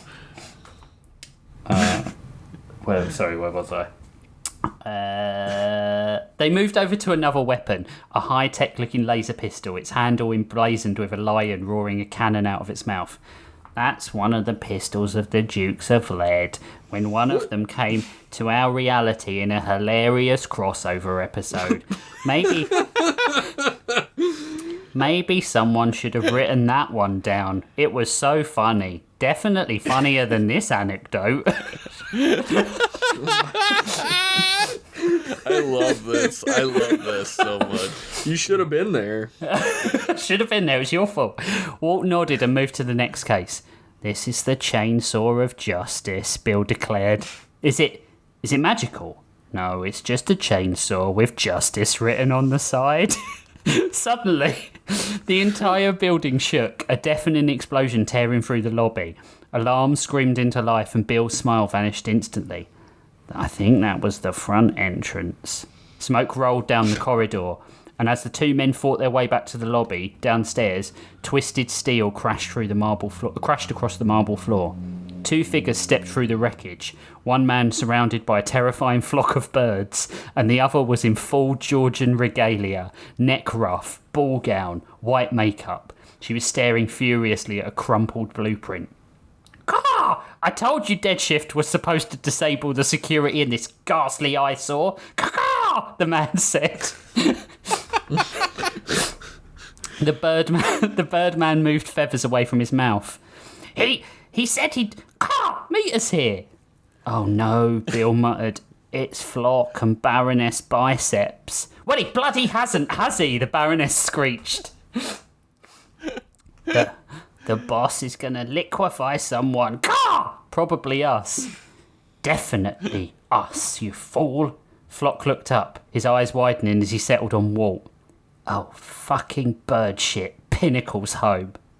Meanwhile, at Ephraim and Walt's place, miles away, Ephraim was eating cold lasagna straight from the plastic tray, eager to get his energy back up as he'd had a busy day of heroing. The television droned quietly in the background. Some daytime presenter was explaining how avocados were either a superfood or the thing stopping a generation buy housing. Ephraim wasn't really listening anymore. As he should not be. No. His watch buzzed. United Heroes distress signal. Tower under attack. What the hell is happening now? He muttered to himself, standing to go get his quick step costume. Like you don't know, a voice came from the corner of his apartment. Ephraim turned to find Somnambulist standing behind him. Thank God you're here. We got to get to the tower. There's... Somnambulist shoved the taser into Ephraim's ribs, watching as he convulsed and fell to the floor. Nowhere to run now, you traitorous little bitch, he heard Somnambulist say as he slipped out of consciousness, or into unconsciousness, whatever. Hit him again. They're the same thing. I was rooting for Ephraim, to be honest. So. Kick him in the ribs. Or into unconsciousness, whatever. They're the same thing. I mean, I guess there's minute difference. The end! Well, that really just jumped out at us, that end there. That was great. That was awesome. Great. I love Invisible. How does she know? Yeah, how does she know? How does she know? She got a phone call. It might have been that. Also, but maybe Ephraim, that was about Walt, me too. You know, maybe, yeah. Also, Ephraim is a really bad speedster. He just got tasered. Come on. Yeah. He's but he never gonna live this trusts her. down. He trusts You can't Somnambulist. go faster than the speed of light, or can he? The Flash does, bitch. Yeah, well, the Flash dumb is bastard. You dumb bastard. And look what it causes the Flash. All kinds of problems. That is true. It does. It's not incorrect. That's not incorrect. He's like, I fucked everything up. Oh, shit. Oh, well, I'm guessing. fuck up. I'm guessing Ephraim Quickstep is a little bit more like a Quicksilver and less like a Flash. Like he's not breaking the rules of reality by running. Right. He's just picking up goldfish and pots and putting them in saving them from the mansion exploding. I can't possibly say what he's like because it would spoil something. I don't want to hear it. Well, he probably uses ball in a cup, is what I'm thinking. Oh, here we go. Shut up, Josh, dumb bastard. You dumb bastard. Oh, right. Okay. Jesus. That was great. I love that story. I'm Thank really into this one. Like I'm always Yeah, into them, but you know me and I know. superheroes. I really want Invisible to be like a big deal. He's so nice and he's so put upon and he's so terrible, but he's a really nice guy. I love that guy. He's great. Right. Man, I hope he like holograms me some naked people. Anytime a hologram gets brought up, Josh is like, fucking nudity. You can do nudes. You can do nudes Yeah. all day. I don't know whether it would solve a lot of problems or cause a lot of problems. I'm thinking both. Yeah, it'll be a little mixed bag, I would assume. Like you have the Reg Barclays, right? Yeah. That would cause The some Josh issues. Hendersons, they would call them in our reality. Oh yeah. Yeah, no. I mean, yeah. If you guys could have one superpower, like let's say you're living in a world of superheroes, superpowered people, Yeah. like a DC or a Marvel universe. What one superpower would you guys like to have? Telekinesis and telepathy. Yeah, I'd go for telepathy. I'd change so many people's minds about I things. would fucking fuck with people so Yeah. much. It would be ridiculous. Yeah. Well, we still live in the United States of America, two of us, so I would have chosen invulnerability, so no more hospital visits and bills, thank you. Oh, yeah. No, but we could just go to the hospital and be like, I already paid. Yeah. There it is.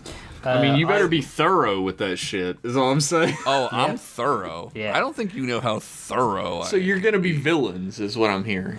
I I mean, what's a villain really? Yeah, I'm in this on your world. side entirely here, but Yeah. Magneto was right, so I don't really Yeah. know. correct. Correct. I've always said that like if I was a mutant, I would join Magneto until he dropped a bridge on some people, and I'd be like, Yeah. all right, maybe I'll just fucking. I'll just be on my own. Who's on the bridge? Ignore that. Yeah. I'm gonna go ahead. I'll join the Morlocks. They got a Foot Clan hideout. I would treat my power as a job and then go around and just basically ask people their opinions on racism and stuff like that, and then change their minds back to a more agreeable. Or like This is fuck them up. This Or is just like a fuck 'em up. good. Like I'm fully behind this, but the Red Skull is gonna show up and wipe you from existence pretty quickly with his No, Red Skull can suck cosmic my cube. dick. Red Skull can suck my Red Skull dick, dude. Well, he doesn't have lips, so he can't. But he'll try. he's gonna tooth your dick. Jesus. We'll get somewhere. Yeah. I do it really quietly, really slowly. I don't care if it takes 10 years for me to get what I need. I will do it very, very slowly. I'm going out with a blaze of glory. Well, I'll just go with you, and if anybody starts trying to shoot you, I'll just stand in front of you. Yeah, just That's stand true. in front of me. We could be And I'll be our own like- brotherhood of evil mutants. Yeah, Like, exactly. you can't shoot us, you dumb You bastard. dumb bastard! You can't shoot Get us real. with guns. Get real. Get real. Go jump off a bridge. We're the humans. We're the realists. Get real. Turn that gun around and eat it. Okay. Oh man, I would use that power Yeah. on so many people. Yep. Anyway, We're the brotherhood of evil mutants. Wait, what was that second to last word? Oh no, Jeff. History remembers the winners, so I think I we're believe the they'll be calling us brotherhood the of... brotherhood of sexy mutants. Yes. we're the brotherhood of let's let the history books decide mutants. Kind of a mouthful, but Yeah, we'll work it in. We'll workshop it. We'll workshop We'll it. workshop it. Well, we can rebrand like we do. Right. Our first prompt this week. Oh shit. shit, I was not ready ready for for this. I am not ready. Asteroids by Hooch. How in the fuck? All right. Hooch be crazy. That's a pretty good one. It's a good one for you two fuckers. Is it? The second one, Stephen, Imposters. Is that Concubine of Lord Stephen? Stephen, I think so, yeah. McConkey. McConkey. Stephen has already had religious artifacts this season as well. So, Well then, Congratulations. congratulations. You got yet Stephen. another Good for one. fucking you, Stephen. Now you have an even number. Now it's almost like you're even, Stevens. Even Stephen. Oh, excellent. Right. Let's. Concubine of Lord Stephen. That's how McConkey. Reese- I have really been enjoying Reese's doing the. Have you been? I I'm glad really somebody have. is. No, I think lots of people have because someone mentioned it in the Discord the other day. On one of the 2 messages a week we get put on there now of the Nice. Story Lords. I was like, how bitter is this gonna be? Very. So we're going to close the cover on this week's stories.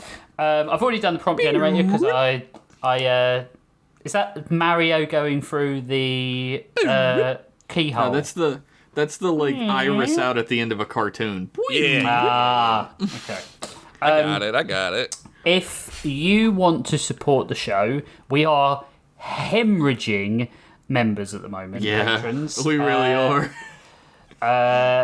To the point where it's like slightly terrifying. It's a little worse. So- Do you think Reese's should get more blue or less blue? I'm leaning with more. More. I would say More more. blue. They like I'm that. gonna call out some people. Hornier. Yeah. You're not going to call them out. Reese's is going to call them out. Wait a That's what I minute. meant. That's what I said. Are you and Reese's? Wait. No. In a relationship? No, but I can see why you might think that. So if you want to support the show, if you want to help out your lords, your poor lords who aren't really like lords that own land and govern you and own your lives. I own no land. We're like lords of poverty. That's if that's a thing. We're like the lords of Flatbush. Go check that out. We're like the lords of acid, and we sing songs about pussy. We're like the lords of the Morlocks, living in the sewers and stinking of shit. Now that one's true. That one's unfortunately true. But if you want to become a patron, then you can listen to after every episode, we do a special. We do another podcast after this that is between half an hour and 45 minutes. I'm not going to tell you what they are because I want you to head over to patreon.com/storylords now and find out about them because they're really fucking good. Telling them what they are hasn't been getting us patrons, so now it's a fucking mystery. It could even be a boat. Women love boats, is Women what I learned. love boats. I would love to make enough from this show to buy you a boat, guys. Call it the SS. You say you got a boat? A dad? I'm like, that's crazy that's crazy how much legs that has. We still say that all the time. I still say it all the time, too, and I wasn't even involved. It's crazy, man. We could call it the SS Brotherhood of Let the History Books Decide Mutants. The title of the boat starts at the fucking bow. The whole boat. It's the whole boat. Yeah. Wraps around. It does. It's in like size 11 font on the side of the book.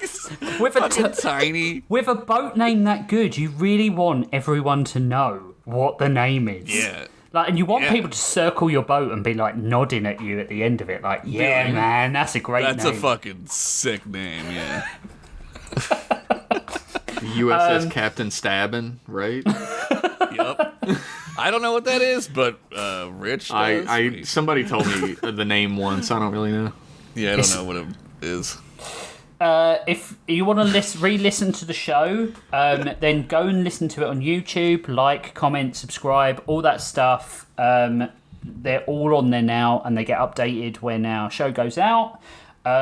If you want to find out anything about the podcast or look at the art from previous episodes, you go to storylords.page or storylords.card.co. You can leave us reviews on iTunes. Big thanks to Vidison as always for the use of his music. You can find out more about Greg at vidison.card.co. We love you, Greg. We'll have you back on the show soon because it's been a while. Now I'm going to pass over to Reese's.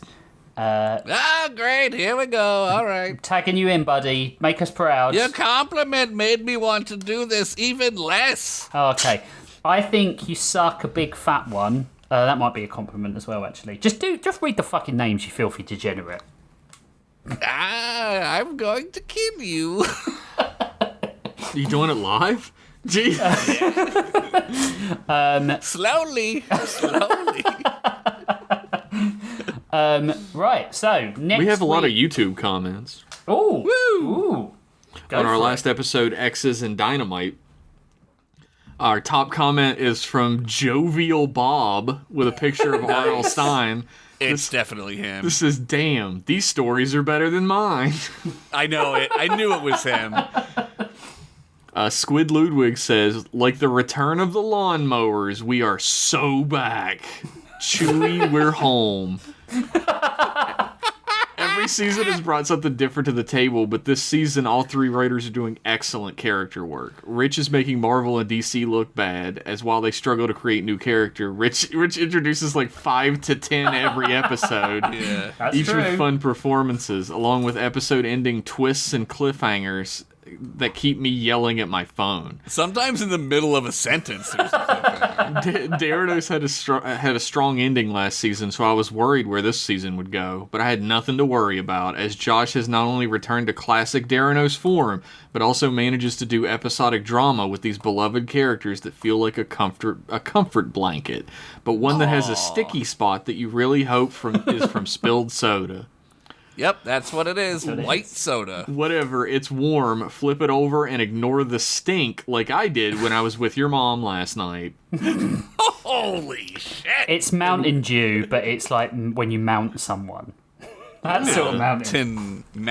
Mounting Yeah. you. Yeah. D-O, not D-U-W. And week after week, Jeff has been turning in a solid study on how to take cartoon characters and do a gritty story with them without it being shit. But not this week. This week, he's making us cringe, positive, and dread the next twist and turn around every cramped ship corridor with a perfectly uncomfortable single-serving horror.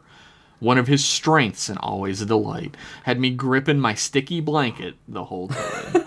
Oh my god, yeah. That's great. That was a great one. That was a great one. We got Ratty IRL, who says, I was foaming at the mouth with impatience last night waiting for the YouTube upload of this week's episode. That's called rabies, Ratty IRL. Paparito says, I enjoy this podcast, but it doesn't fill the void of the Cracking the Spine podcast. I felt that I shouldn't continue reading it, but I'd already started. No, that's perfect. Where does that void go to now? You're in Chicago. Chicago, right, yeah. Well, for libel's sake, let's continue on. This is not written. I didn't write it. It's slander. Silverado writes complaining about us not reading his comments, but then also does the little hey thing at the end of it, so that's fun. Like the Four Non Blondes song? Yeah. Rich liked that one. Because there's the Story Lords podcast liked it, so it was either Rich or John. It was me. It wasn't me. Airdrick says, very funny episode. I think Chickpea has a crush on someone. Uh-oh. It's me. Airdrick from the Dragon Quest. It is. It's the same symbol on the shield and everything. Yep. The Sinful Bliss says, I want you guys to know you have inspired me to get back into writing. I shouldn't let my anxieties keep me from the medium I should be working in. I shouldn't be cleaning toilets. I should be writing books, for fuck's sake. Yeah. What's the difference, am I right? Whoa. When you really think about it and don't think any logically at all, isn't it the same thing? Well, if you're a writer, you're halfway there. Yeah. It's your boy, Old Man Elmac. P.S. I'll join the Patreon when I can afford it. Of course, yeah. Fuck yeah, dude.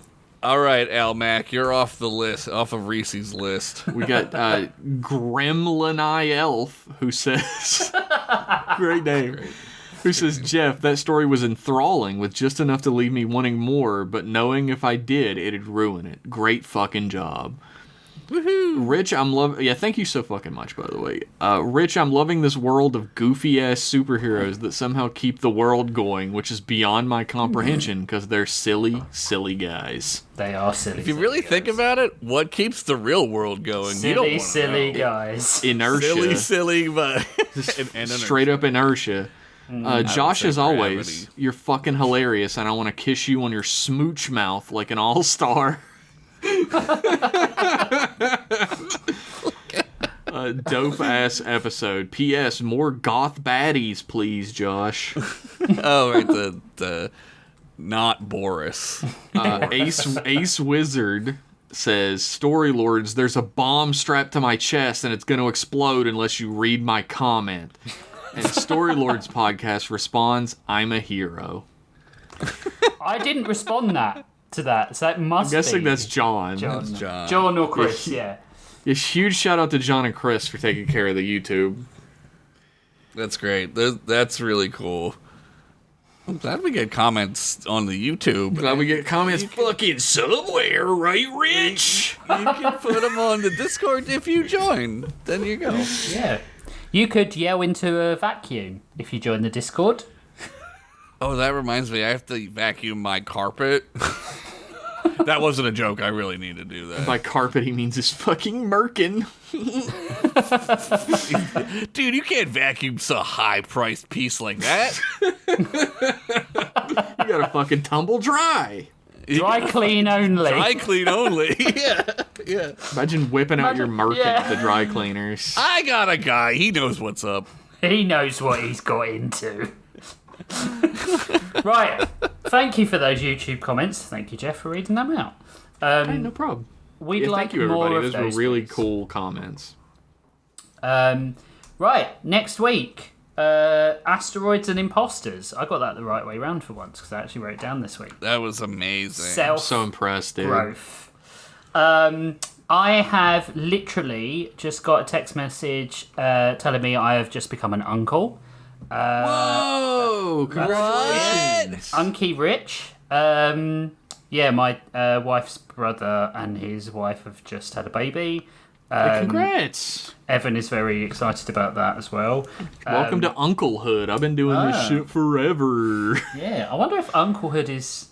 Yeah, it's easier than being a dad, isn't it? Oh, fuck yeah, dude. Are you kidding? Yeah, dude, it's like so easy. You can do anything. Oh, okay.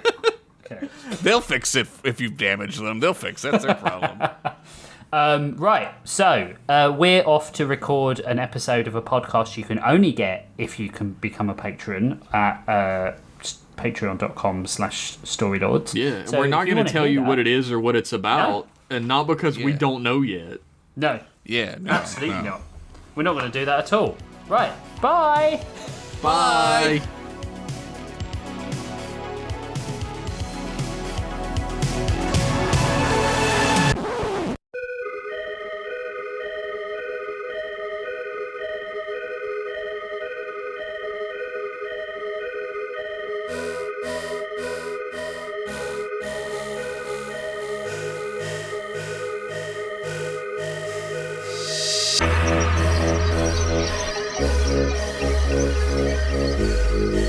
you.